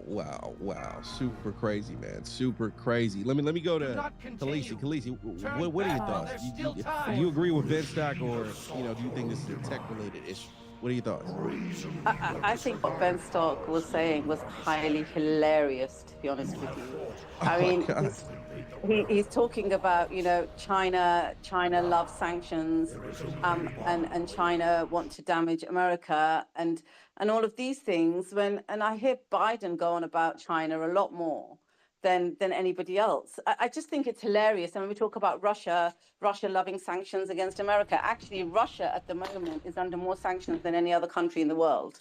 And sanctions by the West, that is, and ridiculous sanctions to the extent that Roman Abramovich, who owns the Chelsea Football Club in England here, he's not even a Putin supporter. He loathes Putin. But the mere fact that he's born Who owns the team? I thought he was forced to sell it. Didn't he sell it? He sold the team. Yeah, he sold the team. Wait, that's the point I was going to come to, which is that he owned Chelsea Football Club, but because of these sanctions, even though he's not a Putin supporter, the mere fact that he's born Russian, that club was taken. He is a Putin supporter. Well, do you know what, Grant? He says he's not, and I suspected it. And the criminal. He would not be that if it were not for Putin. Sorry, say that again? He wouldn't have anything if it wasn't for Putin. Yeah, the oligarch was empowered by Putin and has loyalty. That's why we grab it. I don't think we have the right to grab those oligarchs' wealth. I don't think if Russia was just offered us, they could grab Grant Cardone, Elon Musk's wealth. I think we did that. We're not at war with them. I don't know by what right. But Ben Stock, when he made his profit, well, he was given a bit of money actually after the sale. So the government took Chelsea Football Club, they ring-fenced it, they sold it off. He got a bit of money. He donated it to some organisation that's helping in Ukraine. Now that could have been a political gesture. I don't know. And I agree. I mean, we don't know what their intentions are and how far back they go. But, you know, we've got cases of tennis players because they were, you know, a tennis player, professional tennis player, because they happen to be Russian, they had to take an allegiance that they're anti-Russian, they're supporting Ukraine in the war, otherwise they can't play in the tournament. It's got to that level of, you know, ridiculousness, to be honest with you. So there's sanctions, don't even sanctions. No, go ahead. Somebody was saying something. Yeah, I mean, Mitch Nelson. Have you seen Mitch McConnell last night wearing not wearing the American flag? Mitch McConnell. What is? I was too focused on the abortion pins that they were all wearing. Yeah, The exactly. They all Democrats. had abortion pins on. And where was the presidential seal last night, by the way? What the hell is an abortion pin? They all wore these gold abortion pins across their lapel instead of the U.S. pin. Wow. Right. So just circle Meanwhile, back in to the topic. Turkey, when they found two children. Closeted. You're too loud. I'm trying to moderate the room. I love you though. No, I'm not. I swear, bro. I'm not even trying to make it NPR. No, I'm not. I swear, bro. I'm literally trying to figure out what's going on right now. Right? I mean, are we being attacked? Are we having a cyber attack or something? Or you guys want to talk about? We being hacked, bro. Yeah, that's exactly what I'm trying to talk about. You guys want to talk about fucking the Nigerian hacker stacker. Man, come on. They're not that sophisticated, Grant. That is impossible. You were going to y'all been sending me letters for years, man. Shit, that is not as sophisticated as knocking down all these data centers, man. That is not as sophisticated. I'll tell you that. But Nelson, I have a question. The World Economic Forum that predicted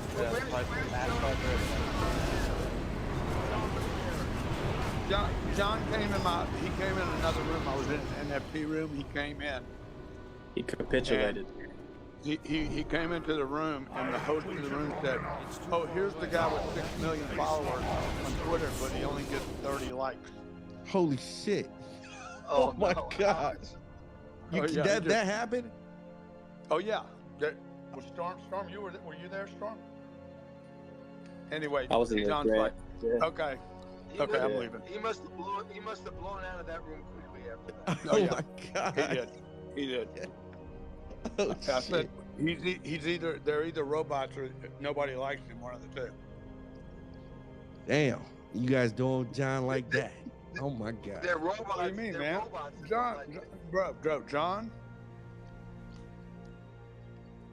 John's got some issues, bro. I pray for John every night. Anybody I pray for, it's John. Damn. Okay. Yeah, Daffy had to handle him last night. I was like, yo, Daff, chill out. What? Seriously? Yes. What happened? What happened last night, Jonathan? Ask Daphne. I was Bro, like, just talk. What happened? Everybody got their hands. I was on the back end, like, no, because I could tell she was about to go nuclear on him. So, absolutely, 100%. Hey, Nelson. Last night. Go ahead, Closeted. Go ahead. My mom's in Beverly Hills at her bank right now, and they will not let you remove more than $9,000 right now. They don't have money in the bank. They need to order it. Yeah, but I mean that's regular, and that's not new. For 10 grand? For 10 grand? Yeah, in Beverly Hills? Beverly Hills? I don't think so. That's regular.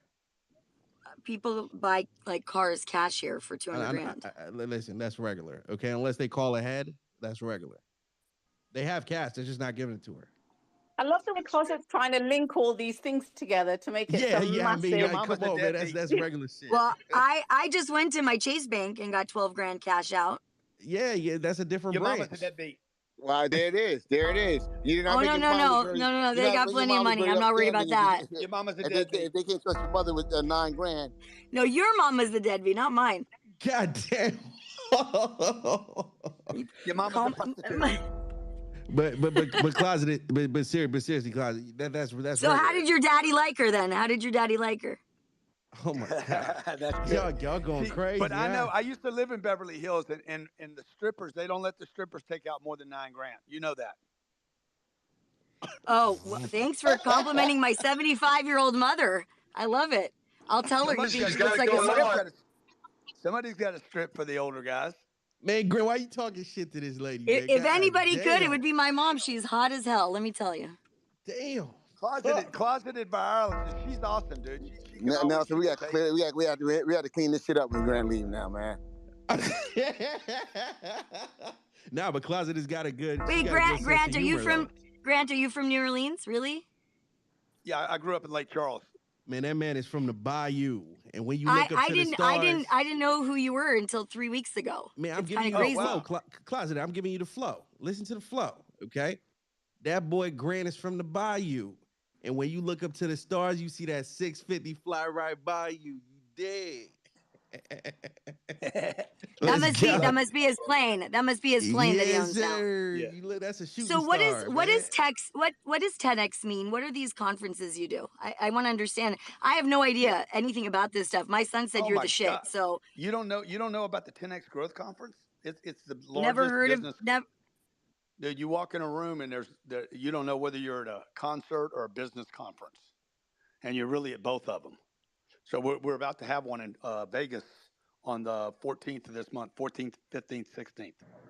Oh, for Valentine's Day? Uh-huh.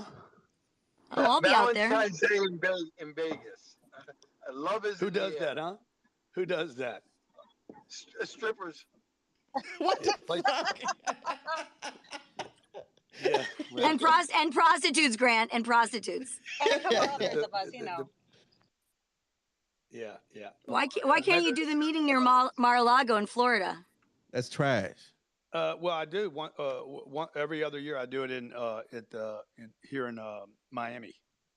I do it in Miami, or I do it in Vegas. Okay, so what is this multi-level marketing business that you have? Explain. I don't have a interview. Yeah. It's not. Yeah, that was disrespectful right there. You don't have clearance. No. I thought it was multi-level. It's not multi-level. It's not. No, it's not multi-level. No. Oh, okay. Then I misunderstood. Yeah, people are paying. Can you be in Vegas on the 14th? Yes, I can. Come to it. You could be my guest. Sounds like a plan. Are you doing it or are you talking shit? I mean, what's the deal? I can very much be there. I'm there for work anyways. It's fine. All right, boom. Grant, what you want to do? Can you bring your 75-year-old mom? I will ask my dad, who she's been married to for 50 years, but she would love to, I'm sure. Strippers, prostitutes, and a few of us others. Glad you're going to be there. Let's talk about it. All right, done deal. 5, 4, 3. All right, so let's circle back to it, man. Let's get serious, okay? So, Coach, break it down for us, man. Are we being attacked by China? Are we being attacked by Jonathan Bing and his team? What's the deal? Definitely. Let's talk about it. His team. It's definitely Jonathan. I definitely want to say that a lot of companies, even Facebook or Amazon or Google, they may have multiple type of web services. So Microsoft Web Services, or ADO, they're also used by Google. So there's multiple platforms of web services. Could they be hitting multiple platforms of web services? Potentially. Usually they stick with one, which if AWS is known, that's a big culprit. However, what made it go down is the question. Like, can it take down multiple companies? Absolutely. Most companies have hybrid models for that. So they would switch over so that they would still have services. Twitter here, you would see a lot of their services not doing well because they have poor release strategies. So they have a multiple issues. So they have bad releases and they have web services down, right? Other companies. It sounds like I'm snoring, Nelson. Sounds like you're fucking snoring, bro. That's my dog. I don't snore, bro. I don't snore, my bro. dog. I mean, she's talking and then you hear that shit in the background. It's hilarious. My dog is funny. God damn. My dog is really funny. But I'm trying to be serious. Yeah, it wasn't me, it's her dog, dude. Shit. But could it be multiple systems down? Yes. What is the culprit of those multiple systems? That's unknown, right? Could it be potentially hackers? Could it be a potential location? Yes and yes. So you don't know what type of models each of these companies have. Do they have hybrid models? Do they have stabilization models? Do they have in-house models? Or do they have a mixture of both? And if Amazon Web Services went down, then it would affect a broad range until they switched over. And then Twitter just has a lot of bad release strategies. They're not doing canary releases. Man, Hey, when did this happen, Nelson? When did it first start? I mean, apparently it's been happening for the past couple hours. 4.5 hours ago. And it's still happening, Ben Stock. Like I can't it's follow rolling anybody. Out right now. It's going across YouTube right now. Yeah. Grant, were you on the call when the Google AI thing was discussed? Yes. That's the Okay, other I just thing wanted to make could sure. be, Yeah. Okay. Nelson, you would know. Has this affected you porn yet? What? Has this affected you porn yet? because if that's the case, Wait, Nelson, you own YouPorn? Bruh.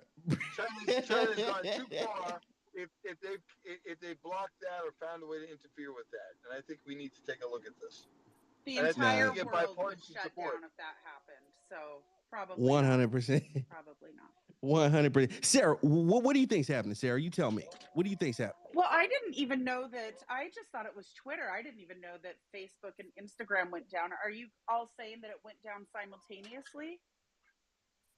Apparently so. Facebook, Instagram, And YouTube. guys, now YouTube's down. Like if you guys think that this is some accident, some coincidence, you guys are like so naive.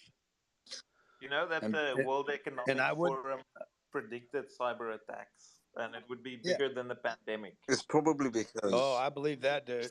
That's my biggest fear in my life is that the internet goes down. I think so many people worldwide tuned into Biden's State of the Union address, just looking for him to spaz up, that the servers blew up, and they're having to put the fires out today. That guy actually he did a decent job last night. I mean, I think he was most of this content was bullshit, but I thought his delivery was pretty good. Well, it don't matter though, Brian. It don't matter. They're not going to run him again. It won't matter. Well, no, they can't. They can't. The camera angles changed when they spoke about the elderly. They went to Bernie. When they spoke about mental health, they went to the Fetterman. Biden. It was very quick and synchronized with his speech. Man, you conspiracy theorists, Well, man. Y'all just pick everything apart. No, it was funny. It was really God funny. damn. Yeah, I mean, that's regular. Okay, so Ben Stock, let me ask you this question. Brian, are you here? I'm here. Yeah. Brian, so, I mean, listen, do you think China has the balls to attack us from a cyber perspective? 100%. I think you really think China has the balls? I want them to. I think they are showing us what they're capable of. I do think, first of all those systems are separate systems, and there may be redundancies that would overlap. But each and every one of those unicorns, whether it be Google, AWS, Facebook, they have their own systems, and the backup may be a different system, but the odds are likely. This is not one circuit breaker that can trip all of this, and I think they're fucking with something. I truly do. That's very interesting. Anybody on stage want to comment on that? Just jump in, grab the microphone. Let's go. My question is if it's a cyber attack, why social media? Why not 5, banking 4, infrastructure? 3, Why not 2, power? The banks were 1. closed. It's just a little tease. TikTok didn't go down. Talk about it. Good point. TikTok didn't go down. I mean, GC, so you really think? One second. GC, so you really think China has the guts to attack us? You really think so? Yeah, because the U.S. government wouldn't be able to say that anyway. Because then they got to come out and say we're that dependent, and then the American people would be like, "What? Are you kidding me, man?" Nelson, it's a light flex. Closing the banks down would cause chaos and an immediate response. I think it's a light flex, letting them know what they're capable of. I agree, dude. Grant, were you in the space when they talked about the ships, the China ships that are offshore in certain countries right now? Yeah, I was not in that room, but I am aware of it. I was on the call that me and you were just on. Did anybody see any video footage about the C-SPAN conference today with the Senate House, them shutting it down during the social media talks that went pitch black? Yeah. Do you know if that's on C-SPAN or is that on Cha-Cha. any Hey, news station? Cha-Cha, is that your real name? Is Cha-Cha your real name? Are you talking to me? Chaya.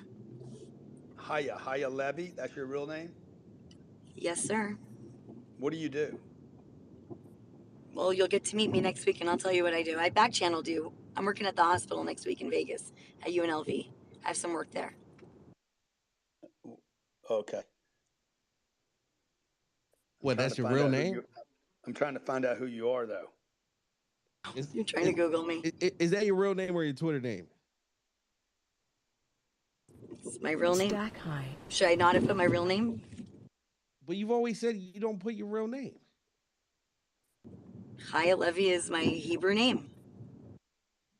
Interesting. But why? I can't really see you on the internet. Are you a 12-year-old kid? This is why I love Only from the waist down. Love and hate Grant. Oh my God. We're only from the waist down. Oh my God. If you're gonna talk stupid shit, I get. Listen, I was raised by a lot of military people. That's all I have to say. So they talk awesome. crazy stuff. Benzar, what you got to say, bro? That's perfect. I love it. It's a very good response on her part. Yeah, you motherfuckers are nasty, man. God damn. Okay. Nasty. Yes, sir. 100%. I didn't start it. Yeah, but I mean, do a 22-year-old, a 23-year-old, not a 12-year-old. Not a 12-year-old, man. Wow. Yeah, man, that's Yeah, that's crazy. Grant said what am I 12 years old? He said the age. I'm responding. I mean, I didn't mention 12-year-old. There's a kid. I'm looking at a kid that's on the internet. Yeah, you said, what are you, 12 years old? That's what you said. I didn't bring up age. Okay. You brought up age. Man, crazy. Okay, let's go to Jim. Jim, what's going on, my brother? This is the Epstein hour here at. Oh, not at all. Not at all. Yeah. Nelson, you need to get some. I don't think Nelson was on that fly list. Bro, I didn't do a damn thing, man. How many times you been to that island, man? So this morning around 8:30 a.m., Amazon's site AWS wasn't working. Like you couldn't see your orders, what was being delivered, and that was around 8:30 a.m. Can anybody confirm that the actual Amazon site is also being affected by the Amazon hosting? I don't know anything about technology, so would that happen to both systems? Yeah, that would definitely happen because it's the middle layer, and if the middle layer is broken, the front end system can't make calls to the back end and return data. So I was just texted that Zoom isn't working right now. That's why I want to go to Jim, man. That's the resident, war expert. How about that, Jim? What's going on, man? Are we being attacked by China? Like, what's happening, my brother? Every freaking other conspiracy theory has so far proven right, so it's got to be. I mean, Nelson, what the heck else could it be, man? So you do believe that? I don't know. I mean, I think AWS went down, honestly. That's what I think probably happened. Nelson, there's somebody called Michael Ray Corey who's DM'd me saying he can explain what happened and what's happening, and he's requesting the mic. Michael Ray Corey. I don't see you, man. Okay, boom. I see him. Yeah. All right, let's go to Michael Ray Corey. I'm skeptical of that. I'm a bit skeptical of that, man, because James. Michael Ray. We have three names like that, bro. James Earl Ray, Michael Ray Corey. That never turns out well. Yeah, it's pretty crazy. So are you guys familiar at all with a company called Ericsson? Ericsson, the mobile company? Yes, sir. Yeah. Familiar. So Go ahead. right now in civil court, 456 members of military families have actually sued Ericsson for facilitating and coordinating the assassination of their sons and daughters. Now that's real. I'm not making that up. Uh, this technology that Ericsson controls actually controls our entire infrastructure. That's down to payments. That's down to processing. That's down to certificate authorities. And so in this case, if you want me to post it up in the thread, I can show you that. But as far as the internet is concerned, the elections for the last three have been interfered with to the point that we have no oversight on the internet. And it's not a conspiracy; it's a fact. And all you have to do is actually look at my threads and the information that I'm presenting. But nobody listens. It's kind of like the movie The Big Short, when everybody wanted to know what Michael Burry knew after the real estate crash happened. Nobody wants to listen. And at the end of the day, if you want to, look into the information, specifically this company Ericsson, it would definitely be worth your time and consideration to do so. So what you're saying is Trump won the election, and Ericsson fixed it. No, what I'm So saying is that I don't give a Biden. shit who won that election. What I'm saying is the Michael, election's been Ericsson does hacked. not control all the platform layers that everyone uses on the internet. That is a The false statement. certificate authorities do, and Ericsson has licensing agreements with all of the phone companies, and yes, they do. Yeah, but Okay, so That let's is say not they do. real. That is not real. Well, no, wait, 1 second. Let's just say they do. Let's say everything that you've just said is Mhm. true, right? You've just talked about ownership and who has the rights over what, and this court case. What's happening today? Why have Ericsson? Are you saying they've done this deliberately? They've sabotaged this? Why have they sabotaged this? Is it because of the court case? Link it together, Yeah, Michael. so it goes back to several presidents back, but mostly it's very corrupt and very twisted people. And if you want to try to put yourself in their shoes and think the way that they do, there's probably a reason that you don't, right? Because you're not insane. So they have corrupted our systems to the point where you can read in this civil case that it literally says Ericsson Incorporated made direct free goods payments of sensitive U.S. origin communications technologies to Al Qaeda. So it kind of stands to reason, right? Like, why did Elon just say, "Oh yeah, Turkey just told us we got access back to Twitter"? Why is it every single application is doing this? And if you check my tweets, I said this was going to happen before it happened. Right, but you're not answering my question. So you're What like have the Ericsson done wizard. today? So you're like the Wizard of Oz now, or something like that, bro. No. You see the future. No, it's certificate authorities, and it's a nerdy answer, and you probably don't care to hear it. But what'll continue to happen is you'll continue to be inconvenienced. And when you told the other woman that the banks don't do that regularly, they don't, right? Just like the banks don't crash and the central bank doesn't close in Lebanon, but then the currency gets devalued 90%. And I'm Lebanese, right? Most of the world doesn't care. So it's just the reality of the situation. People will continue to be inconvenienced until they start to care. So Okay, I just told you that 456 families of military service members were killed because this technology literally targeted the soldiers, men and women who died fighting for this country. And guess how many people care? Zero. So Michael, here's the deal. Ericsson does, by and large, I mean, they do a lot of infrastructure, but most of what they do is cell phone service. They're not involved in server stuff. So certificate authority would be relevant to if they were doing. Sorry about that noise. If they were doing server work, which they're not now. Right. Assuming this were true, all that they would likely be affecting is the cellular network, similar to the way that our concerns with Huawei come. But the thing is, So Ericsson and Huawei have had a global patent sharing agreement since the year 2000. Yeah, but Ericsson is a Norwegian company. They don't have the same kind of there's no state actor behind them like there would be behind Huawei. Say again? They created central banks. They created the central bank. Ericsson? No, they're not involved in banking. The Swedish crown. The Swedish crown. DTC would have more of an effect on the central banking system than Ericsson. And DTC is a ghost company that most people don't know about. It hosts all the infrastructure for the banking system. So DTC would have more of an influence than Ericsson would. I guess the better part would be like, how many do I have to print out before people come? Is Ericsson the one messing up your phone signal right now, bro? Because you're going in and out. Are you being targeted? I'm not being targeted. Is that Verizon? Is that Wi-Fi? They're all you need a stronger in signal, bed. my brother. They're all in bed with all these companies. So I'm trying to. Let me give you the deal, right? Listen, I've got a real estate brain, okay, and I need you to just dumb down what you're saying in a way where my simple brain can understand. So the building's on fire, and I'm trying to provide you fire insurance while it's on fire.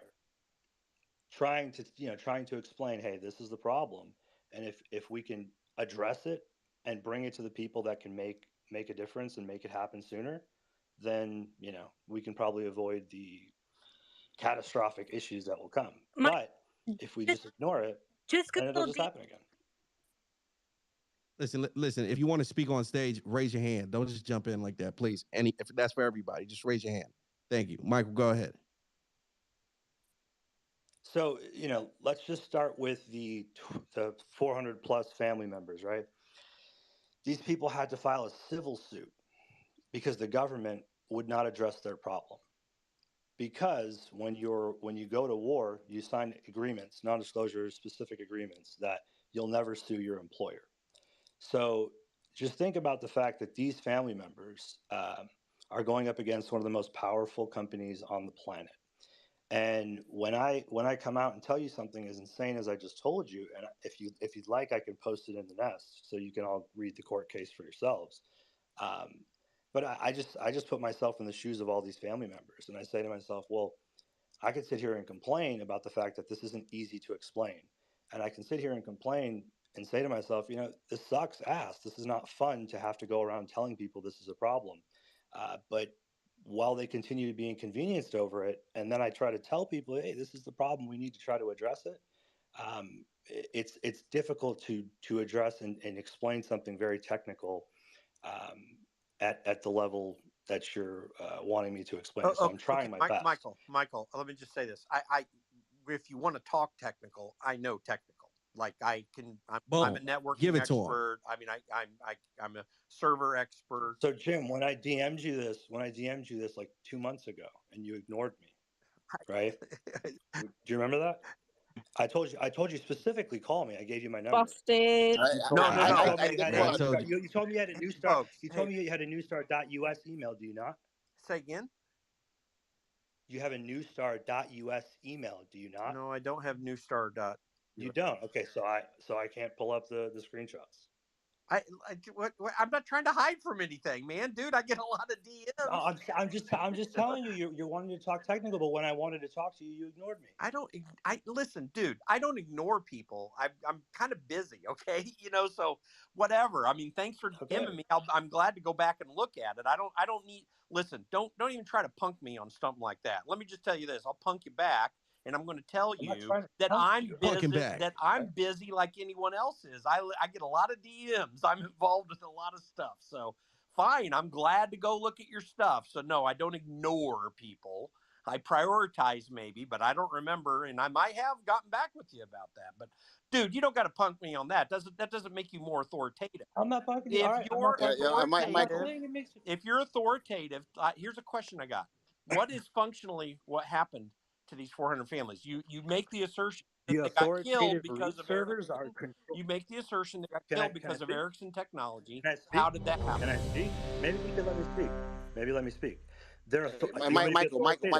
Michael, this is Jonathan. Real quick, to be fair, I mean, you do sound sort of crazy, so I can understand why somebody would ignore that. Yeah, Jonathan. Just keep it real. Just keep it real.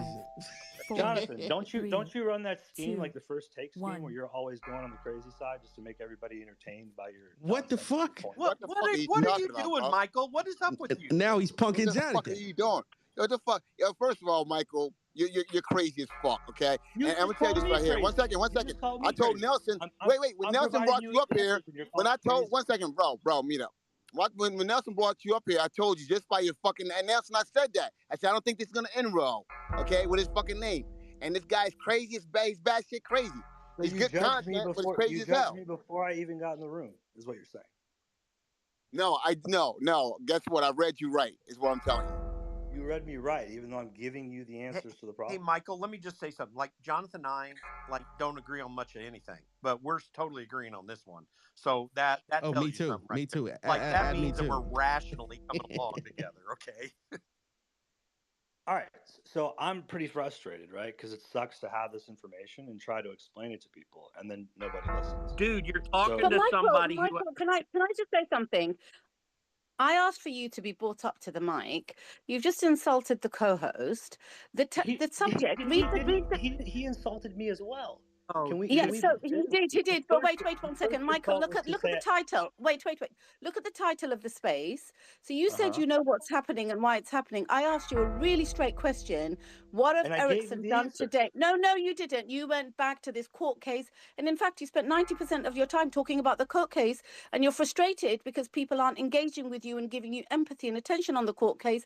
But read the title of the room. So I'm asking you again. What have Ericsson done today in the last few hours? What did they do in the last few hours? Tell me. Can I What just have say they that done? Michael's the most irritating, boring person to listen to, and I literally just came up. Fucking now, Nelson. Hey, boy, Peter. Thank you. Welcome to this Can we room. move on to Welcome to the someone room. interesting? When you attack Jim, that pisses me off. Jim's a really cool guy who's actually got some interesting shit to say, and he knows his shit. So sod off, Michael. Oh, he did sod off. That's great. Anyway, back to you, Nelson. Yeah. You guys are killing me, goddamn. Okay, so guys, by the way, I just got some breaking news. Breaking news. Okay, Project Veritas have put James O'Keefe on paid leave. James O'Keefe is officially on paid leave by Project Veritas. That's crazy. Okay, see, it seems like we're getting a bunch of crazy news today alone. I mean, first of all, you have Twitter, Facebook, Instagram, and all these other platforms down, and by way of either technology malfunctions or possibly a cyber attack. And on the other end, now you have James O'Keefe, Project Veritas. I mean, probably the biggest topic, the biggest organization that's been talked about on Twitter and the internet over the past 2 weeks. James O'Keefe has been put on paid administrative leave while the board of directors decide if they want to remove him from his position, essentially what to do with him. Okay, that is very interesting. Okay, so we got a lot to talk about. Okay, if you're in a room right now, I need you to do this. Hit that chat feature at the bottom right corner, retweet the space. Let's get some more educated people in the room on both of these topics. I mean, I don't know about Ericsson, but I guess, Ericsson. Okay. So, I, you know what? Let's go to Sarah. Sarah, let's talk about it. In all seriousness, I think that with the Project Veritas, with Twitter, Facebook, IG down, I think that this all could have been avoided if only Jim would have answered Michael's email. Damn right. Damn right. Can I just say? No. One mic on Jim. Jim, go ahead, brother. Yeah, no. I'm taking total blame. It's all on me. You're right. You were warned and you could have stopped it. You refused because you claimed to be busy. But whatever, dude. Yeah, you're right. So you're right. How's this? So it seems like I apologize and I'm sorry for how I came off. Michael, here's the deal. Listen, forget your apology, okay? Here's the deal. I need you to tell me what's going on with Twitter, Facebook, IG, YouTube, Google services, Amazon Web Services, all these platforms. Why are they all down at the same time? and So Veritas and James O'Keefe. Break it down. I mean, I can't tell you about the Veritas part, but I can tell you about the internet part. Basically, just get to the you know goddamn something, point. Jim, you know something. All right. So certificate authorities and the authoritative root server, right? So no, but Jim, I'm talking about Veritas. That's not Jim Grant. That's not Jim. I am. Grant's right, and I don't know, but I'm reserving comment right now. I don't have information yet. So. Yeah, well, did they know last week? They had to, right? Project Veritas. How do I put this? And Grant's put me on the spot because he knows that I know Jim. Man, Jim's trying to tread lightly, man. Well, I mean, I just tell us everything now, Jim, or else. Break it down, man. If y'all shut up, he can talk. I have no. Honestly, I have no freaking clue what's going on. But I'm very curious, and I might have a means of finding out, but I won't be able to tell you if I do. Jim, find out and tell us. Come on, you can do it. Transparency. Don't you believe in transparency, Jim? Let's talk about it, as Nelson would say. Sorry, Nelson, I'm nicking your catchphrase. Hope that's okay. These motherfuckers. Okay, wait, did Project Veritas dump James O'Keefe? Is that what happened? No, apparently so. What? Didn't apparently he start so. What? Apparently no honor amongst thieves. Like, what the heck? So, I mean, that's exactly why we put the topic up, because this is a big shocker. That's a shocker what lured me in. I'm shocked, and honestly, this is not uncommon. This should be expected. This guy runs he runs something on one of the most powerful groups in the world. So they found something out on James. James has probably been forced to resign so that they don't bring it up. This is what these fucking people do, man. Everybody's got a pass. He might be brought. So Grant, are you saying that they have the ability to listen, and that they're probably doing that? I'm saying, this is they have blackmail. They want to send a message to all of us, dude. Don't rattle the cage. But that means there's something on him to be found. Everybody's got something. Everybody's got something. I don't have anything. Yeah, you know what? Or he's on medical leave so that he doesn't get deposed. They'll make it up, okay? Well, then he would have thought that if they were making it up, it can very easily be made up, guys. No, but if you got they can pin anything on anybody. Of course, it could be made up. All right, so here's what we're gonna do, right? By the way, if you're in the audience, you want to get on stage, speak on this, definitely would love to have you. I mean, listen, I'm trying to understand. I mean, it's just been like what, a week or two since the whole Veritas. What's the official statement, Nelson? Is there an official statement?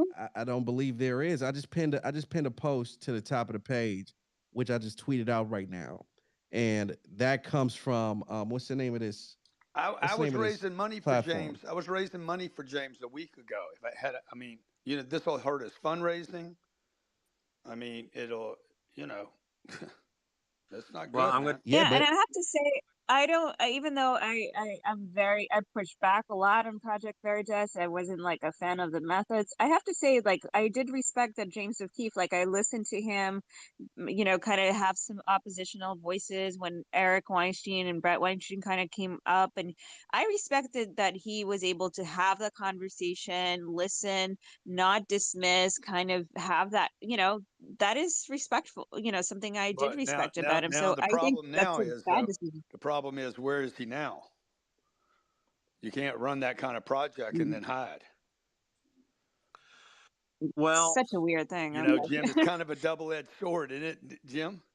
Well, so Project Veritas is pretty much James O'Keefe. So, I by the way, I'm totally reserving judgment. I honestly have no inside information, so I'm just telling you this.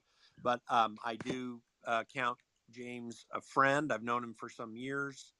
Matt Tiermond on the board is a close friend of mine, even closer friend. So I don't know at all what's going on, and I'm telling you that quite honestly.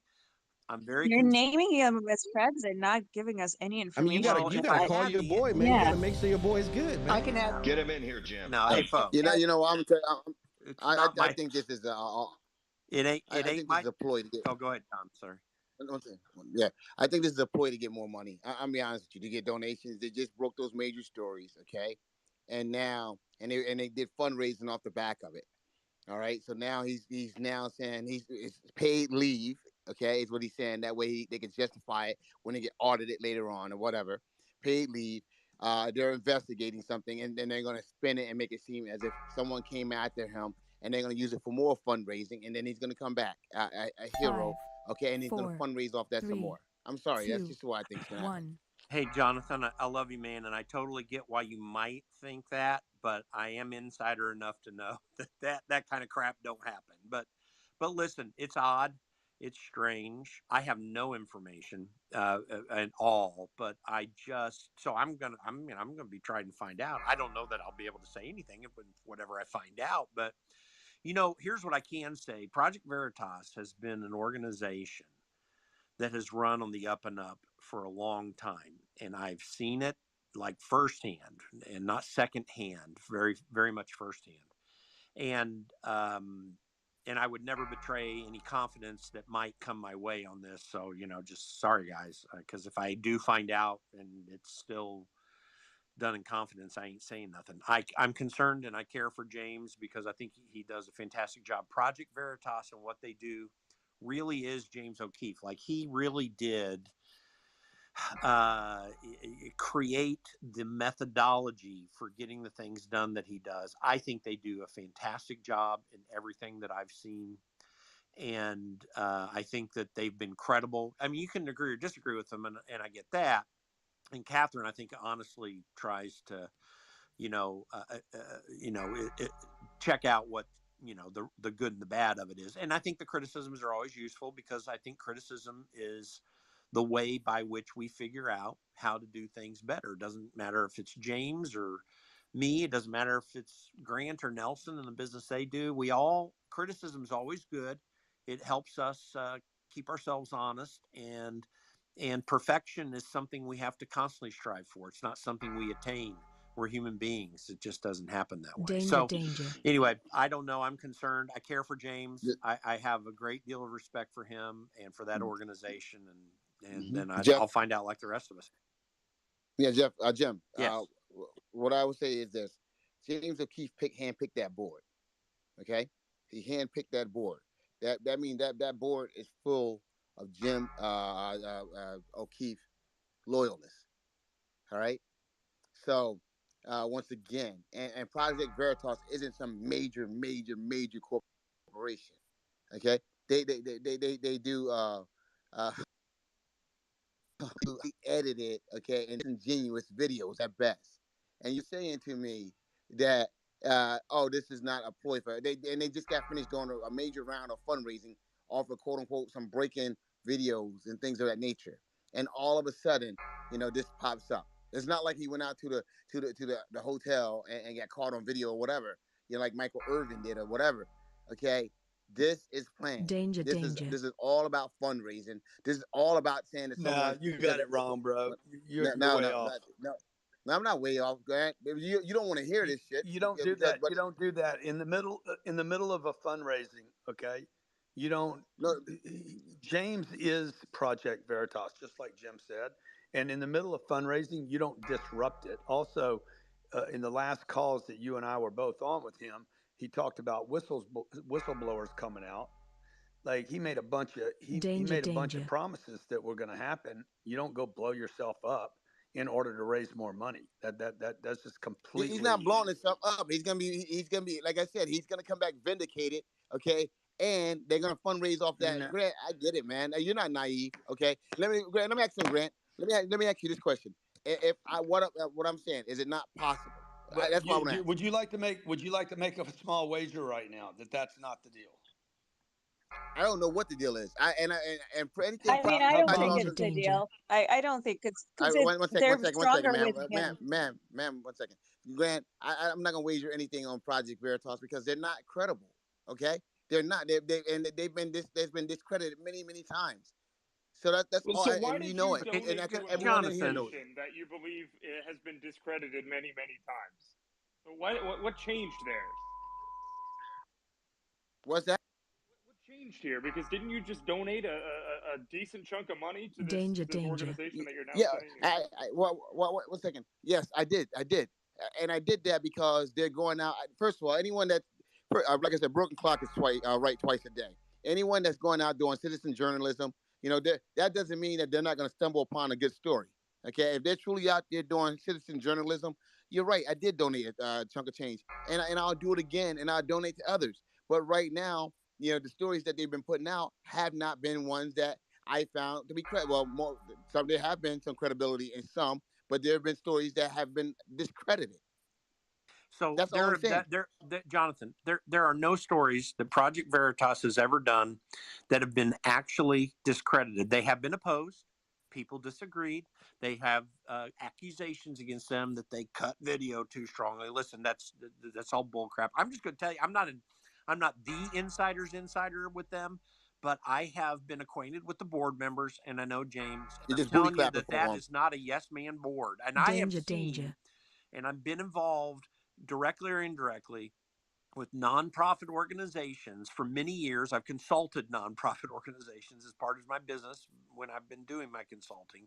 And I'm telling you, I've seen many, many organizations that have yes men board members, and those do exist. And you're right about it. This ain't one of them. So no, I just strongly disagree with you. You can have your opinion, but you're just, in my opinion, from the knowledge that I have, I say you're dead wrong. It's paid leave.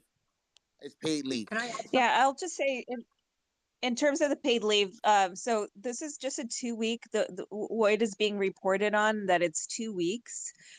So it's short enough that there's definitely, it doesn't sound like a permanent exit. So there might be something else, something going on behind the scenes that's just temporary. I do disagree with Jonathan about the fundraising. I think Project Veritas is better off fundraising with James O'Keefe than without. So I don't see that as a viable strategy for fundraising. Yeah, but Catherine, no, I said he's coming back 1 second, to do the Jonathan. fundraising. 1 second, bro. Catherine, right? I don't see why you don't see that this is a big deal. This is a very big deal. Okay. I didn't say it wasn't a big deal. So the article I'm looking at, it says that founder and chairman of Project Veritas has taken a paid leave from the conservative nonprofit media organization as its board considers whether to remove him from his leadership position, according to current and former employees of the organization. Right. So Nelson, I didn't say is a it's big not deal, a big right? deal.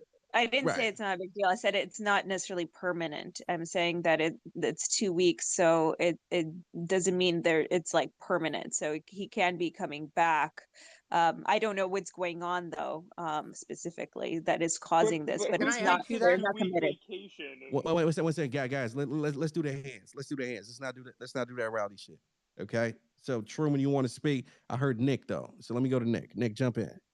Oh no, I was just gonna say one thing real quick. I'm stating the obvious here.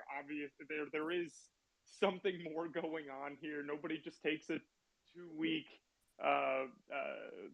paid leave like this and then it end up becoming a big story. If you're taking vacation days, you take vacation days. But there's obviously a lot more to this, and seems like he's on. Yeah, and it's announced to the mainstream press too. So I guess that's another thing to know. Yeah. Yeah, definitely. I agree with you as well, Nick. This is it's just interesting. It's interesting, that this is happening at this time. And I definitely I was just gonna say I disagree with you, Jonathan. But go ahead. I can't believe you guys. I can't believe nobody's saying that 2 weeks ago this guy's attacking the largest, most profitable company on planet Earth, or one of, and 2 weeks later he's having to step down.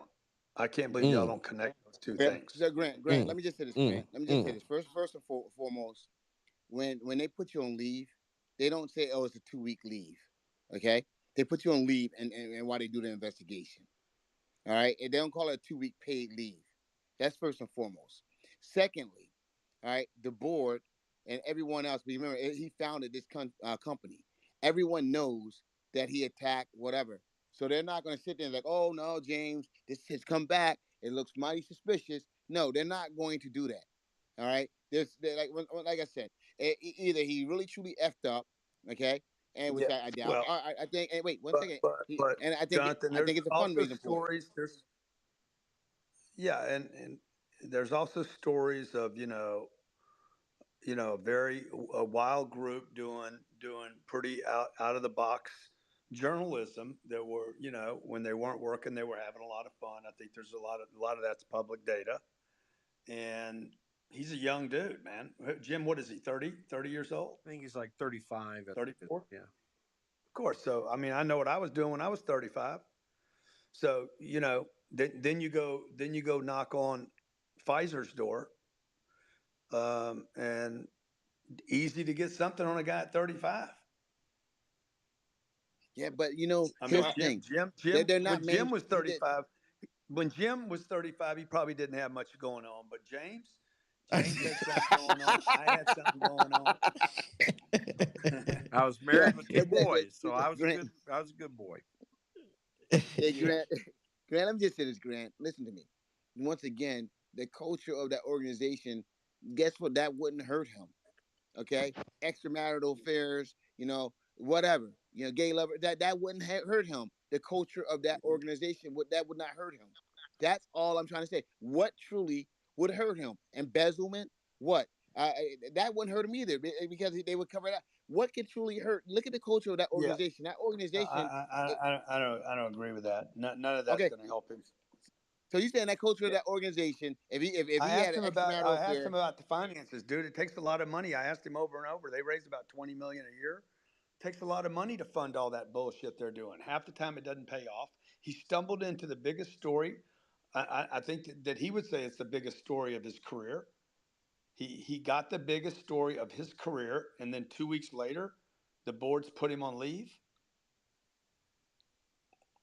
So Jonathan, forgive me if I missed this part, but did you explain why it would be even remotely good for fundraising if James O'Keefe was ousted?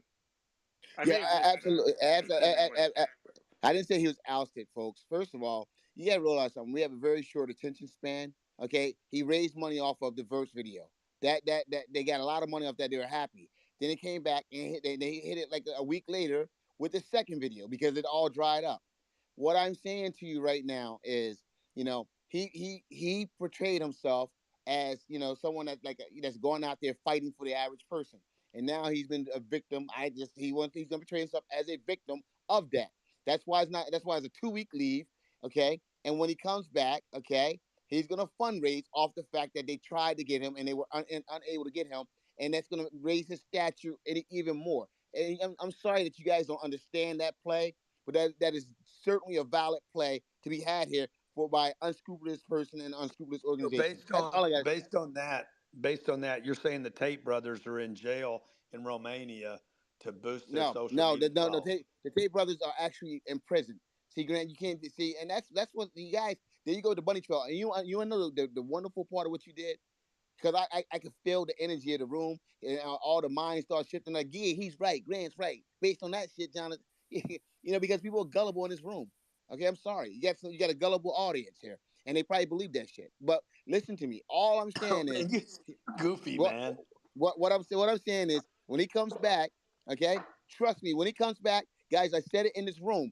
There's gonna be a big fundraising thing, and they're gonna talk about how they tried to take him down, and he was cleared.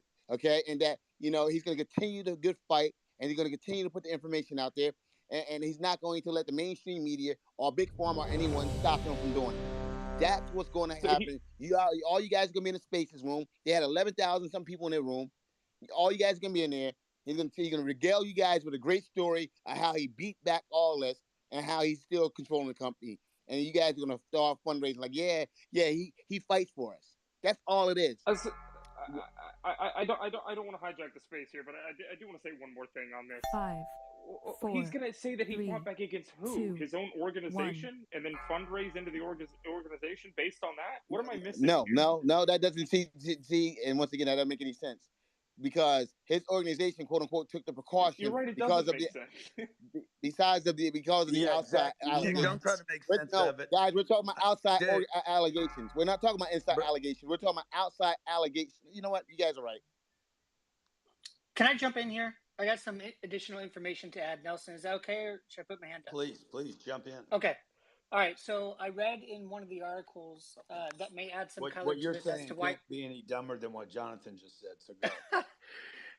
What they're saying is that there's a letter dated February 6th. I'll read it directly, which was circulated by Project Veritas staff who were critical of O'Keefe's management. He berated and fired the CFO and the chief strategy officer. The chief strategy officer later wrote a message to the staff saying he stood up to a bully and lost his job as a result. The letter included an 11-page list of testimonials from anonymous current employees describing O'Keefe, in the words of one, as a, quote, power-drunk tyrant. Now, I like James O'Keefe. I hope he doesn't go. But that, to me, would explain being sent on a 2-week vacation. Do you have a link to that you can share up in the net? Yeah, and Jim, sorry, I meant to say Jim would probably be better to validate this. But Jim, I'll DM you the link. It's the New York Mag, NY Mag. It's an article from today. The title is James O'Keefe is on paid leave from Project Veritas. Okay. Good stuff, man. Yeah. Anyone wants to jump in and dispute what I had to say? Everyone had their hands up. Let's go to Steven. Steven, let's do it. Hey, what's going on? Thanks. Hey, can you hear me? Yes, we can. Let's go. Yeah. Sorry about that. I actually just want to dovetail off of what Truman was just saying, because I had read that article earlier. I guess when we look at a situation like this, we have to look at what are the low and high probability scenarios. To me, I would say the higher probability scenarios would be inter-employee drama, turmoil, as Truman just brought up, or we could talk about the potential legal liabilities that are going on that could be happening to Project Veritas.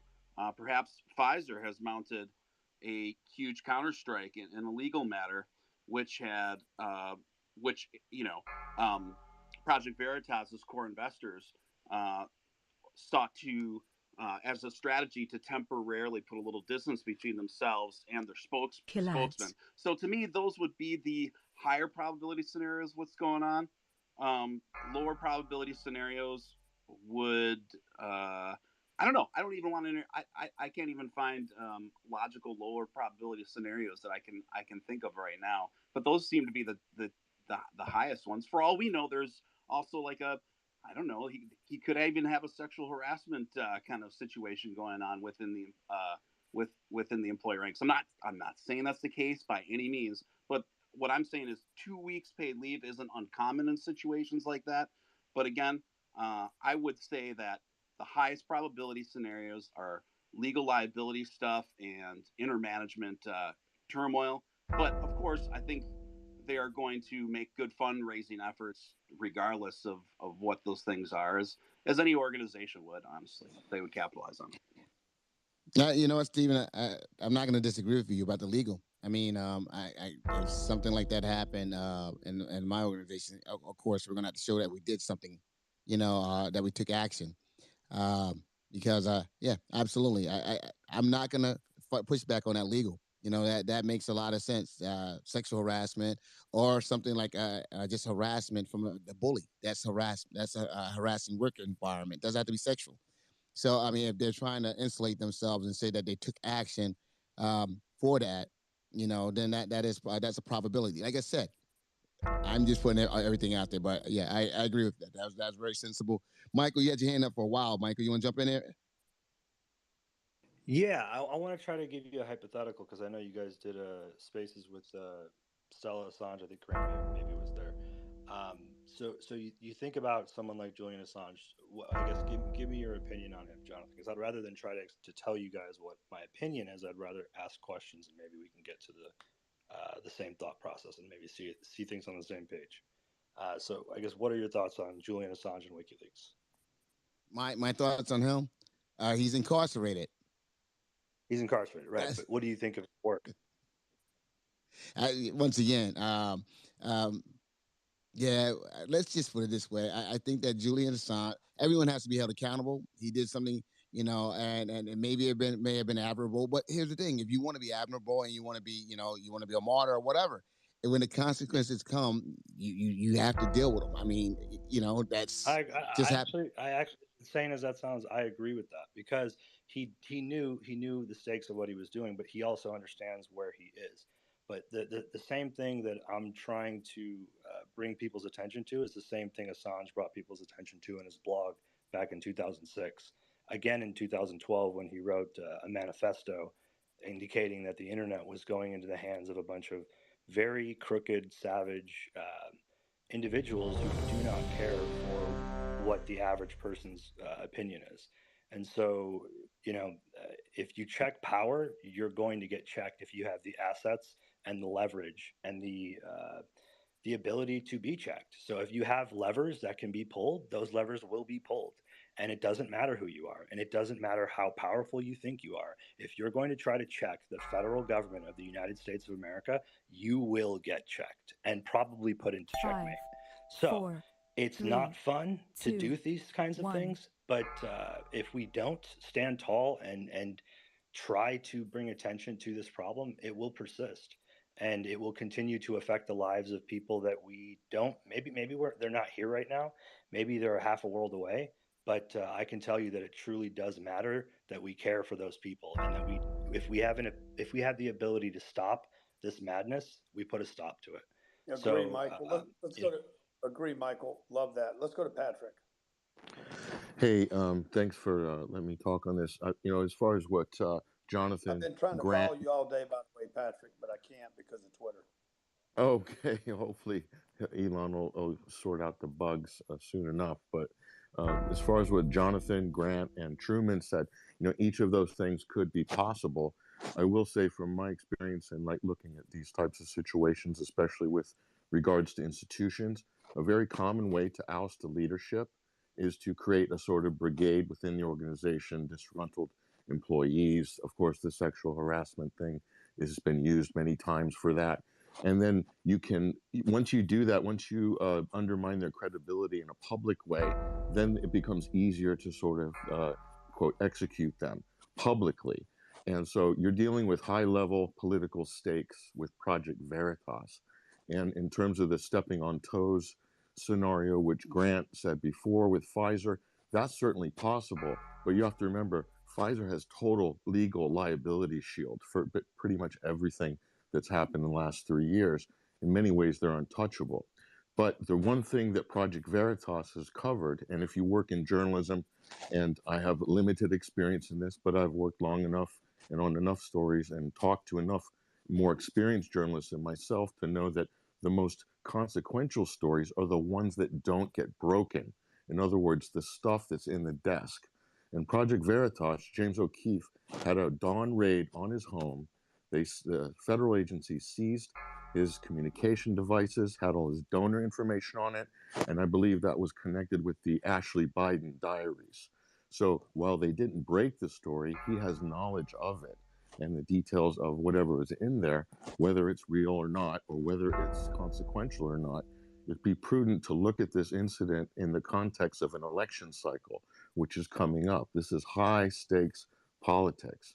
And if you think about history and the things that certain power factions will do in order to retain power for their interest groups, not just political parties, but other things as well. And in terms of that information, Project Veritas could be very important. James O'Keefe, to take him off the playing board in the next election cycle, that could be a priority for certain people. And there's a lot of different ways you can attack that organization without directly attacking James O'Keefe. It can be done politically, can be done through various types of leverage. So I think there's a lot of potential things going on there, but I would say I would take the counterintuitive look and look at what hasn't been broken. They have a lot in their desk, Veritas. We have no idea how much information and the stuff that that organization or James knows that it's not public is much more powerful potentially than what has been public. That makes a lot of sense, Patrick. And once again, I can't dispute that. Okay. But once again, it's like everything's on the table here. We don't know. But guys, I'll say this: I have a sneaky feeling we're gonna have some kind of official word pretty soon. All right. I have this really, really sneaky feeling that we're gonna have our official word sometime really soon. So just stick around. Yeah, 100%, 100%, bro. Okay. You know, There we go. Veritas. Contrary to what you believe, Veritas is a very transparent organization, right? So I'm pretty sure that once when they're ready, they're gonna come out and make an official statement that's nothing but the truth about the situation. Okay, so all we can do is just wait to hear and see what they have to say about this particular situation. But ultimately, Jonathan, I think your perspective is a little bit skewed. Skewed due to your bias. The fact that you don't really like the organization. I am biased. I am biased. You're right. See, I'm not gonna lie. See, like you guys get up and like, oh, I'm not biased. Yeah, I am biased. I don't like the organization because of some of the things they've done in the past. But yeah, I am. I'm gonna sit up here and admit to it. So yeah, I do have a bias towards them. At least you're a confident hater. Okay, so no, see, here's the problem. See, a lot of people can't admit their biases. I can admit my biases. All right, there is a bias because they've done some things in the past. They've gotten organizations defunded and things like that nature that they shouldn't have. Okay, when they went out there and it was sort of scripted. So yeah, there is a bias there, but I do respect the fact that they're citizen journalists. And there one day they may break that story that may save us or save me. Something like that along the line. So I'll support them financially. You know what I'm saying? Because I think they have a voice. They have a right to have a voice. And guess what? We just got to be able to take and disseminate what we can use and what we can't. What's real and what's not real. That's it. Absolutely. I'm looking at this tweet up top in regards to the CFO. Did you guys speak about that? Is that confirmed? Yeah, that's a posted New York Mag article that was mentioned while you were on the phone. 4, wow, interesting. 3, interesting. 2, 1. Okay, let's go to KT. KT, I see you have your hand up. What are your thoughts about this? Yeah, so there's going to be a lot of information coming out, but it's super weird that all of this is just coming up right after the biggest story against Pfizer, the multi-billion, trillion-dollar company. Anyway, I was coming at it from a donor's perspective. I'm a super small little girl that just wants to donate a little bit here and there when I can. I was on the Kim.com space and I donated, and then I don't know if he's paid it, but I'm pissed I donated. So Jonathan, like your thing that like I've been following Project Veritas for years and I love them. And I'm going to honestly email them tomorrow and ask for my donation back. Nobody wants to donate. Yeah, exactly. Yeah. Project Veritas is nothing without James O'Keefe. And then Grant, I was in your space where he asked you and you were going to start fundraising. And I hope you hold that money. And I hope Kim hasn't paid. And I hope everybody holds it. And I'm going to email for my money back because I'm pissed. I donated to James O'Keefe at Project Veritas because that is who I've trusted over the years. If they oust James, I don't care why. I have a shady past. I don't care. Yeah, but I mean, it doesn't work like that. It doesn't work like that. You can't donate money and then go ask for your money back. I mean, that's not how it works. I'm going to try it. But my point is my emotion is I'm not going to go donate after. Nah, what happened? An unexpected bill must have came in. That's what it is. Unexpected. Hey, guys. I can handle my bills, but honestly, that's how a lot of donors are going to feel.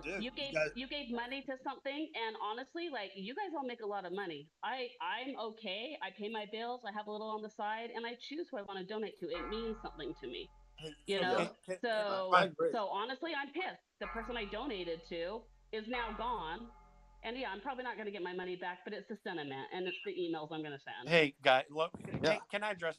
Guys, mind if I address that for a second? 100%, okay. Absolutely. KT, and yeah, I'm not going to tell you what to do or not to do, and your conscience has to determine how best to handle this or that thing. So I respect that you have a decision. Guys, I just have to tell you, I don't know what's going on. I really don't, but I'm going to tell you this. I have a lot of respect for James O'Keefe. Maybe there's something bad and I don't know about it. And so, so me saying that I respect him, if there's something bad, it's bad. I don't know everybody and I can't read everybody's heart, but I'm just telling you that when I've been around anything that's gone on there, the one board member who's a really good friend, I respect everybody in that organization, every organization has its ups and downs and this or that. So I don't have any of those kinds of details, but I will say this: Project Veritas is one of the most fantastic organizations that we've had in this country for a long, long time to get out information that is critical to the health of this country. We lack the kind of investigative journalism that at one time protected this country. And I know some of you on here may, and some listening right now may or may not agree with Project Veritas or whatever. That's fine. Listen, whatever. What's really important is whether someone comes from a left perspective or a right perspective. We have needed investigative journalism in this country. It has been functionally necessary for us to survive as a country. For want of it, we suffer. This is why you should have great respect for the Matt Taibbi's and the Barry Weisses of the world, just like you should have respect for the James O'Keefes of the world. Because what they do and have done is not to make you feel good about them, because you might disagree with them. What they do, and others, is expose things that need to be exposed so that we can decide. It's a functioning republic is impossible without the free flow of information. And government actors, ones you like and ones you dislike, are human beings who are not prone to do good. Like man, the reason you need government is because mankind's not prone to do good. We got to work hard to do good. You got to work hard to be good. You have to put discipline in place. Whatever your political perspective, whoever you are, you have to have discipline to do good. And that it is necessary for organizations like this to expose what's going on, because these people, when people are doing crooked things, whether it's highly malicious or even benign crookedness, meaning, they just are doing it crooked because they're not thinking through the proper thing. Wherever they fall in that you know what I'm saying, that spectrum that needs to be exposed. And without it, we go down the hill. And frankly, I think we're pretty far down the hill right now. So I'm going to just let you know, as not really a deep insider with Project Veritas, but just being acquainted with the organization, whatever the outcome of this is, the board, I know enough about the board to say these are people of character who will figure out what needs to be done. I also have deep respect for James O'Keefe, and if it's something really bad, then I'll evaluate that at the time. But everything I know right now, it speaks positively. So I'm going to stand up for him right now. And I understand, KT, if you're upset. So I respect that. I'm not trying to, you don't know what's going on, and it surely seems frustrating. And I hope you don't come to that conclusion. 5, but if you do, 4, I'll 3, respect you. 2, I do not 1. think that there's any reason right now. It's this embarrassing thing. Obviously, it's a difficult thing that they're going through for whatever reason it is, and what the details are. But this is an organization that I still have positive feeling for. It'll get things worked out. It may be really bad. It may not. I don't know what the result's going to be, but I have a lot of respect up to everything I know at this stage of the organization and the man that has been heading it up. 100%. Yeah, I'll drop down after this, but yeah, no, I'm behind James O'Keefe. Like, if I didn't make that clear, that's the person I'm behind. Project Veritas without him is what I don't know if I can trust. Well, so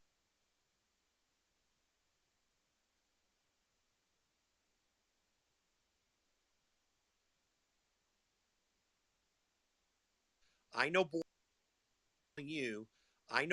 speak to you, obviously, because of what you were saying, but to everyone else as well. I have respect for the board members.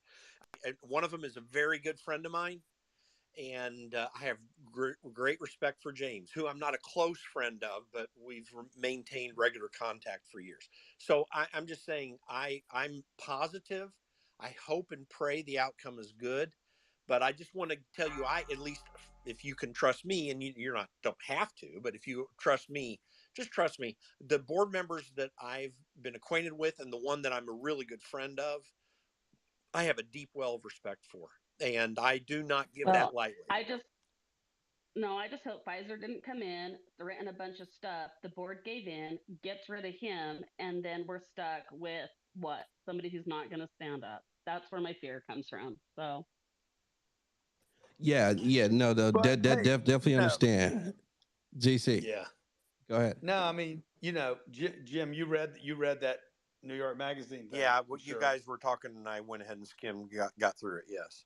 Yeah. So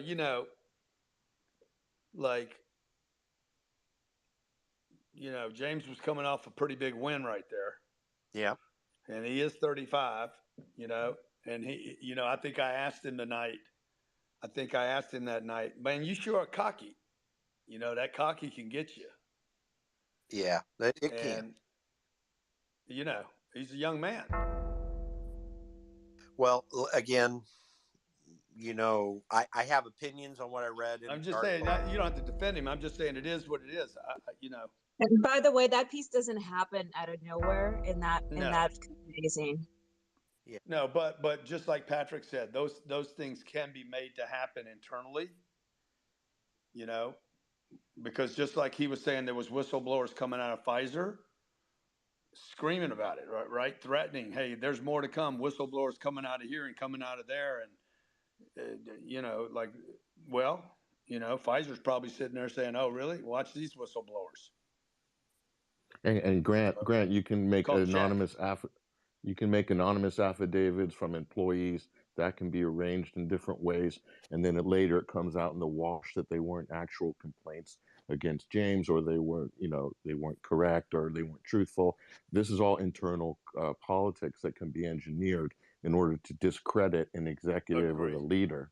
So that's also a possibility. I've seen this happen before at very high level, and it gets walked back later, but the damage is done, and then another pincer movement comes in from the side to take them out. This is not uncommon in politics or in organizations. Yeah, but I think it's reasonable to expect that whatever they do have on him, it's got to be quite substantial to the point where they believe it could threaten, the organization itself and its mission, right? I mean, whatever it is, it's got to be something heavy. It's got to be something that if it falls, if it falls to the enemy, to the Pfizers of the world, or to any of these organizations they've gone after, and if they release it, it could really harm Veritas's mission. So I think that's a reasonable, possibility as to what's going on. It is possible, Nelson, but it doesn't even take a big thing to take somebody out. Look at Watergate. It's like it was a little burglary in the hotel, but what it does is it creates some doubt, and then it can be taken out, or the organization can be discredited depending on how the media plays it up, for instance. So it doesn't take much. It's just the seed of doubt. If the media doesn't decide to gang up and crush Project Veritas or James O'Keefe, then nothing happens. The tree falls in the forest and nobody hears it. But that's not how politics works in this case. And they've had a marker on this guy for years. They'll do anything to discredit Veritas. They've tried all these different innuendos and accusations, not very strong, that they edit videos and things like this. So you just judge the organization by the fruits of their labor, their body of work. Veritas has a good body of work, but all it takes is to somehow sow doubt or discredit its leader somehow. And then that discredits and illegitimizes all of the work of the organization. That's a big thing going into an election cycle, a consequential presidential election cycle in a country that is in a crisis right now. So I have to calculate all these things. No, 100%, bro. 100%. Guys, if you're in the audience and you have more of an insight to what's going on that you'll like to share, or a different perspective, hit the request button. I'll pull you up to the stage. Let's get some more active people on stage. We have a lot of inactive people on stage. Okay. And also, I can yell. I just feel like I'll get yelled at. Oh, yell, bro. Go crazy. Get Jonathan. Let's go. I already upset Jonathan, so I don't want to do that again. But real quick, also, let's retweet the space. Let's get some more people in here. Hopefully some more people with insight to really speak about what's going on. So guys, hit that chat feature, bottom right corner, and retweet it on your timeline. Let's get some more eyes in here that could give us some more insight as to what's going on with James O'Keefe. But let me go to TJ Roberts. TJ, let's talk about it. Hey, Nelson. I just wanted to say two things. So the first thing, Jonathan, your statement that you are biased, I have never respected you more, and I have disagreed with you on multiple times. But the fact that you're willing to admit your bias is something that where, like, I would respect the liberal media if they actually were like you and just flat out said, yeah, we have a bias. Here's our take in accordance with our bias. I just wanted to point that out because not enough people are willing to admit their bias. And I'm going to admit my bias here. I'm a conservative. I'm a libertarian. I have met James O'Keefe. I met him first time was in December 2017. I was 19 years old. James O'Keefe inspired me to record a phone conversation where a candidate for Congress threatened to buy me off. So I do have a pro James O'Keefe bias. I want to be abundantly clear about that. But, oh man, you're a whistleblower too. Yeah, this candidate for Congress, I busted her for, like, she was running against the Republican congressman. She was running against Thomas Massey. She threatened to give me like $10,000 because I was showing that she had promoted vaccine mandates in the past. So her consultants offered to pay me off for my silence. I released the audio of the phone call, and James O'Keefe was a big part of that. But I do want to say this much in terms of this. I have had employers. I used to be a state chair for Young Americans for Liberty. Our president and our vice president were both accused of sexual harassment. They were placed on leave and they were eventually let go by the board. I just want to point this out, though. One of them, the vice president in particular, he was not just not guilty. He was so innocent. The allegation they used to fire him, I was there when the alleged incident happened. And I can say this much, it did not happen. False allegations like this are used to destroy effective people. Young Americans for Liberty was on track, and luckily they still met the goal to elect 250 grassroots conservatives to state legislatures. Here in Kentucky, we got like 10 people elected through Young Americans for Liberty. Thank God for their efforts. But then what did they do? Once they were starting to see all this success, they accused the vice president of sexual assault. They accused the president of the organization of rape. The president has a criminal trial on April. He's going to be found not guilty. But that's the thing, though, is like, this is probably James O'Keefe's biggest hits. And I do have skepticism of it. Now, the thing is that I'm looking at Project Veritas's public statement. They pointed out that this paid time off is well-deserved, so I'm not sure exactly what to make of it.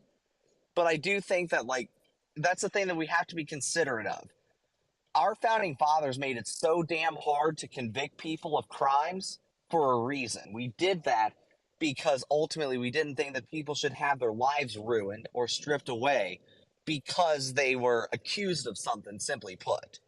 So that's the thing. Whatever allegations comes out regards to James O'Keefe, it better be clear and convincing that he's actually guilty of whatever he's being accused of. And that's the thing. Like, I get the sentiment of, like, Project Veritas is nothing without James O'Keefe. If he's guilty of something particularly heinous, I hope that they remove him. But ultimately, at the end of the day, I think that we need to make sure that the presumption of innocence is carefully guarded, and especially in the employment context, because you're not legally entitled, and I'm not a lawyer, but you're not legally entitled to that presumption of innocence in the employment context. But if we're going to be actually conservative, we're going to actually hold to the Constitution, we better hold that presumption, no matter what allegations come out against them. Yeah, TJ, you don't agree with Jonathan that this is a fundraising ploy? I don't necessarily know if it is. It certainly could be, because here's the thing: when you look at it, you agree with Jonathan. I don't agree and I don't disagree, because I'm not going to read their minds. Is the way that I'm viewing. I don't even know what that means. You don't agree and don't disagree. Like, what I'm saying is that I'm not here to read their minds. All in all, like, Well, TJ, what would be the reason? What would be the reason for them to fund? I tried to ask it to Jonathan earlier, and I couldn't get an answer. Maybe you can give me an answer. I've raised $120 million for charities in my career, and I've never had as a ploy, let's throw the leader of the charity under the bus, and we'll be able to raise more money. Like, that is the most insane thing that I've ever heard online in my life, read in a book, seen in a movie, or heard come from out of Jonathan's mouth. Right. I mean, I'm inclined to disbelieve the notion that it's a fundraising ploy, but what I'm inclined to believe is that I can't necessarily say that 100%. I've seen business leaders make extremely stupid decisions before. I mean, for example, CBS flat out said we're ready to worship in response to Sam Smith regarding his performance at the Grammys. That was a pretty stupid decision. You know, business owners make stupid moves. I don't necessarily think that that's a guarantee, but at the same time, like, I don't necessarily think that this is a fundraising ploy, because if it is, it's an awfully stupid one, because as people have said in this very space, there are people who are saying, I'm not going to donate to them unless they keep James O'Keefe. Getting rid of him is a stupid way to do it, because he is the face of the organization.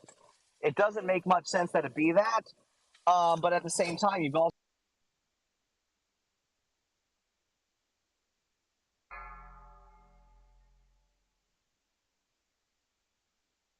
5, 4, 3, 2, 1.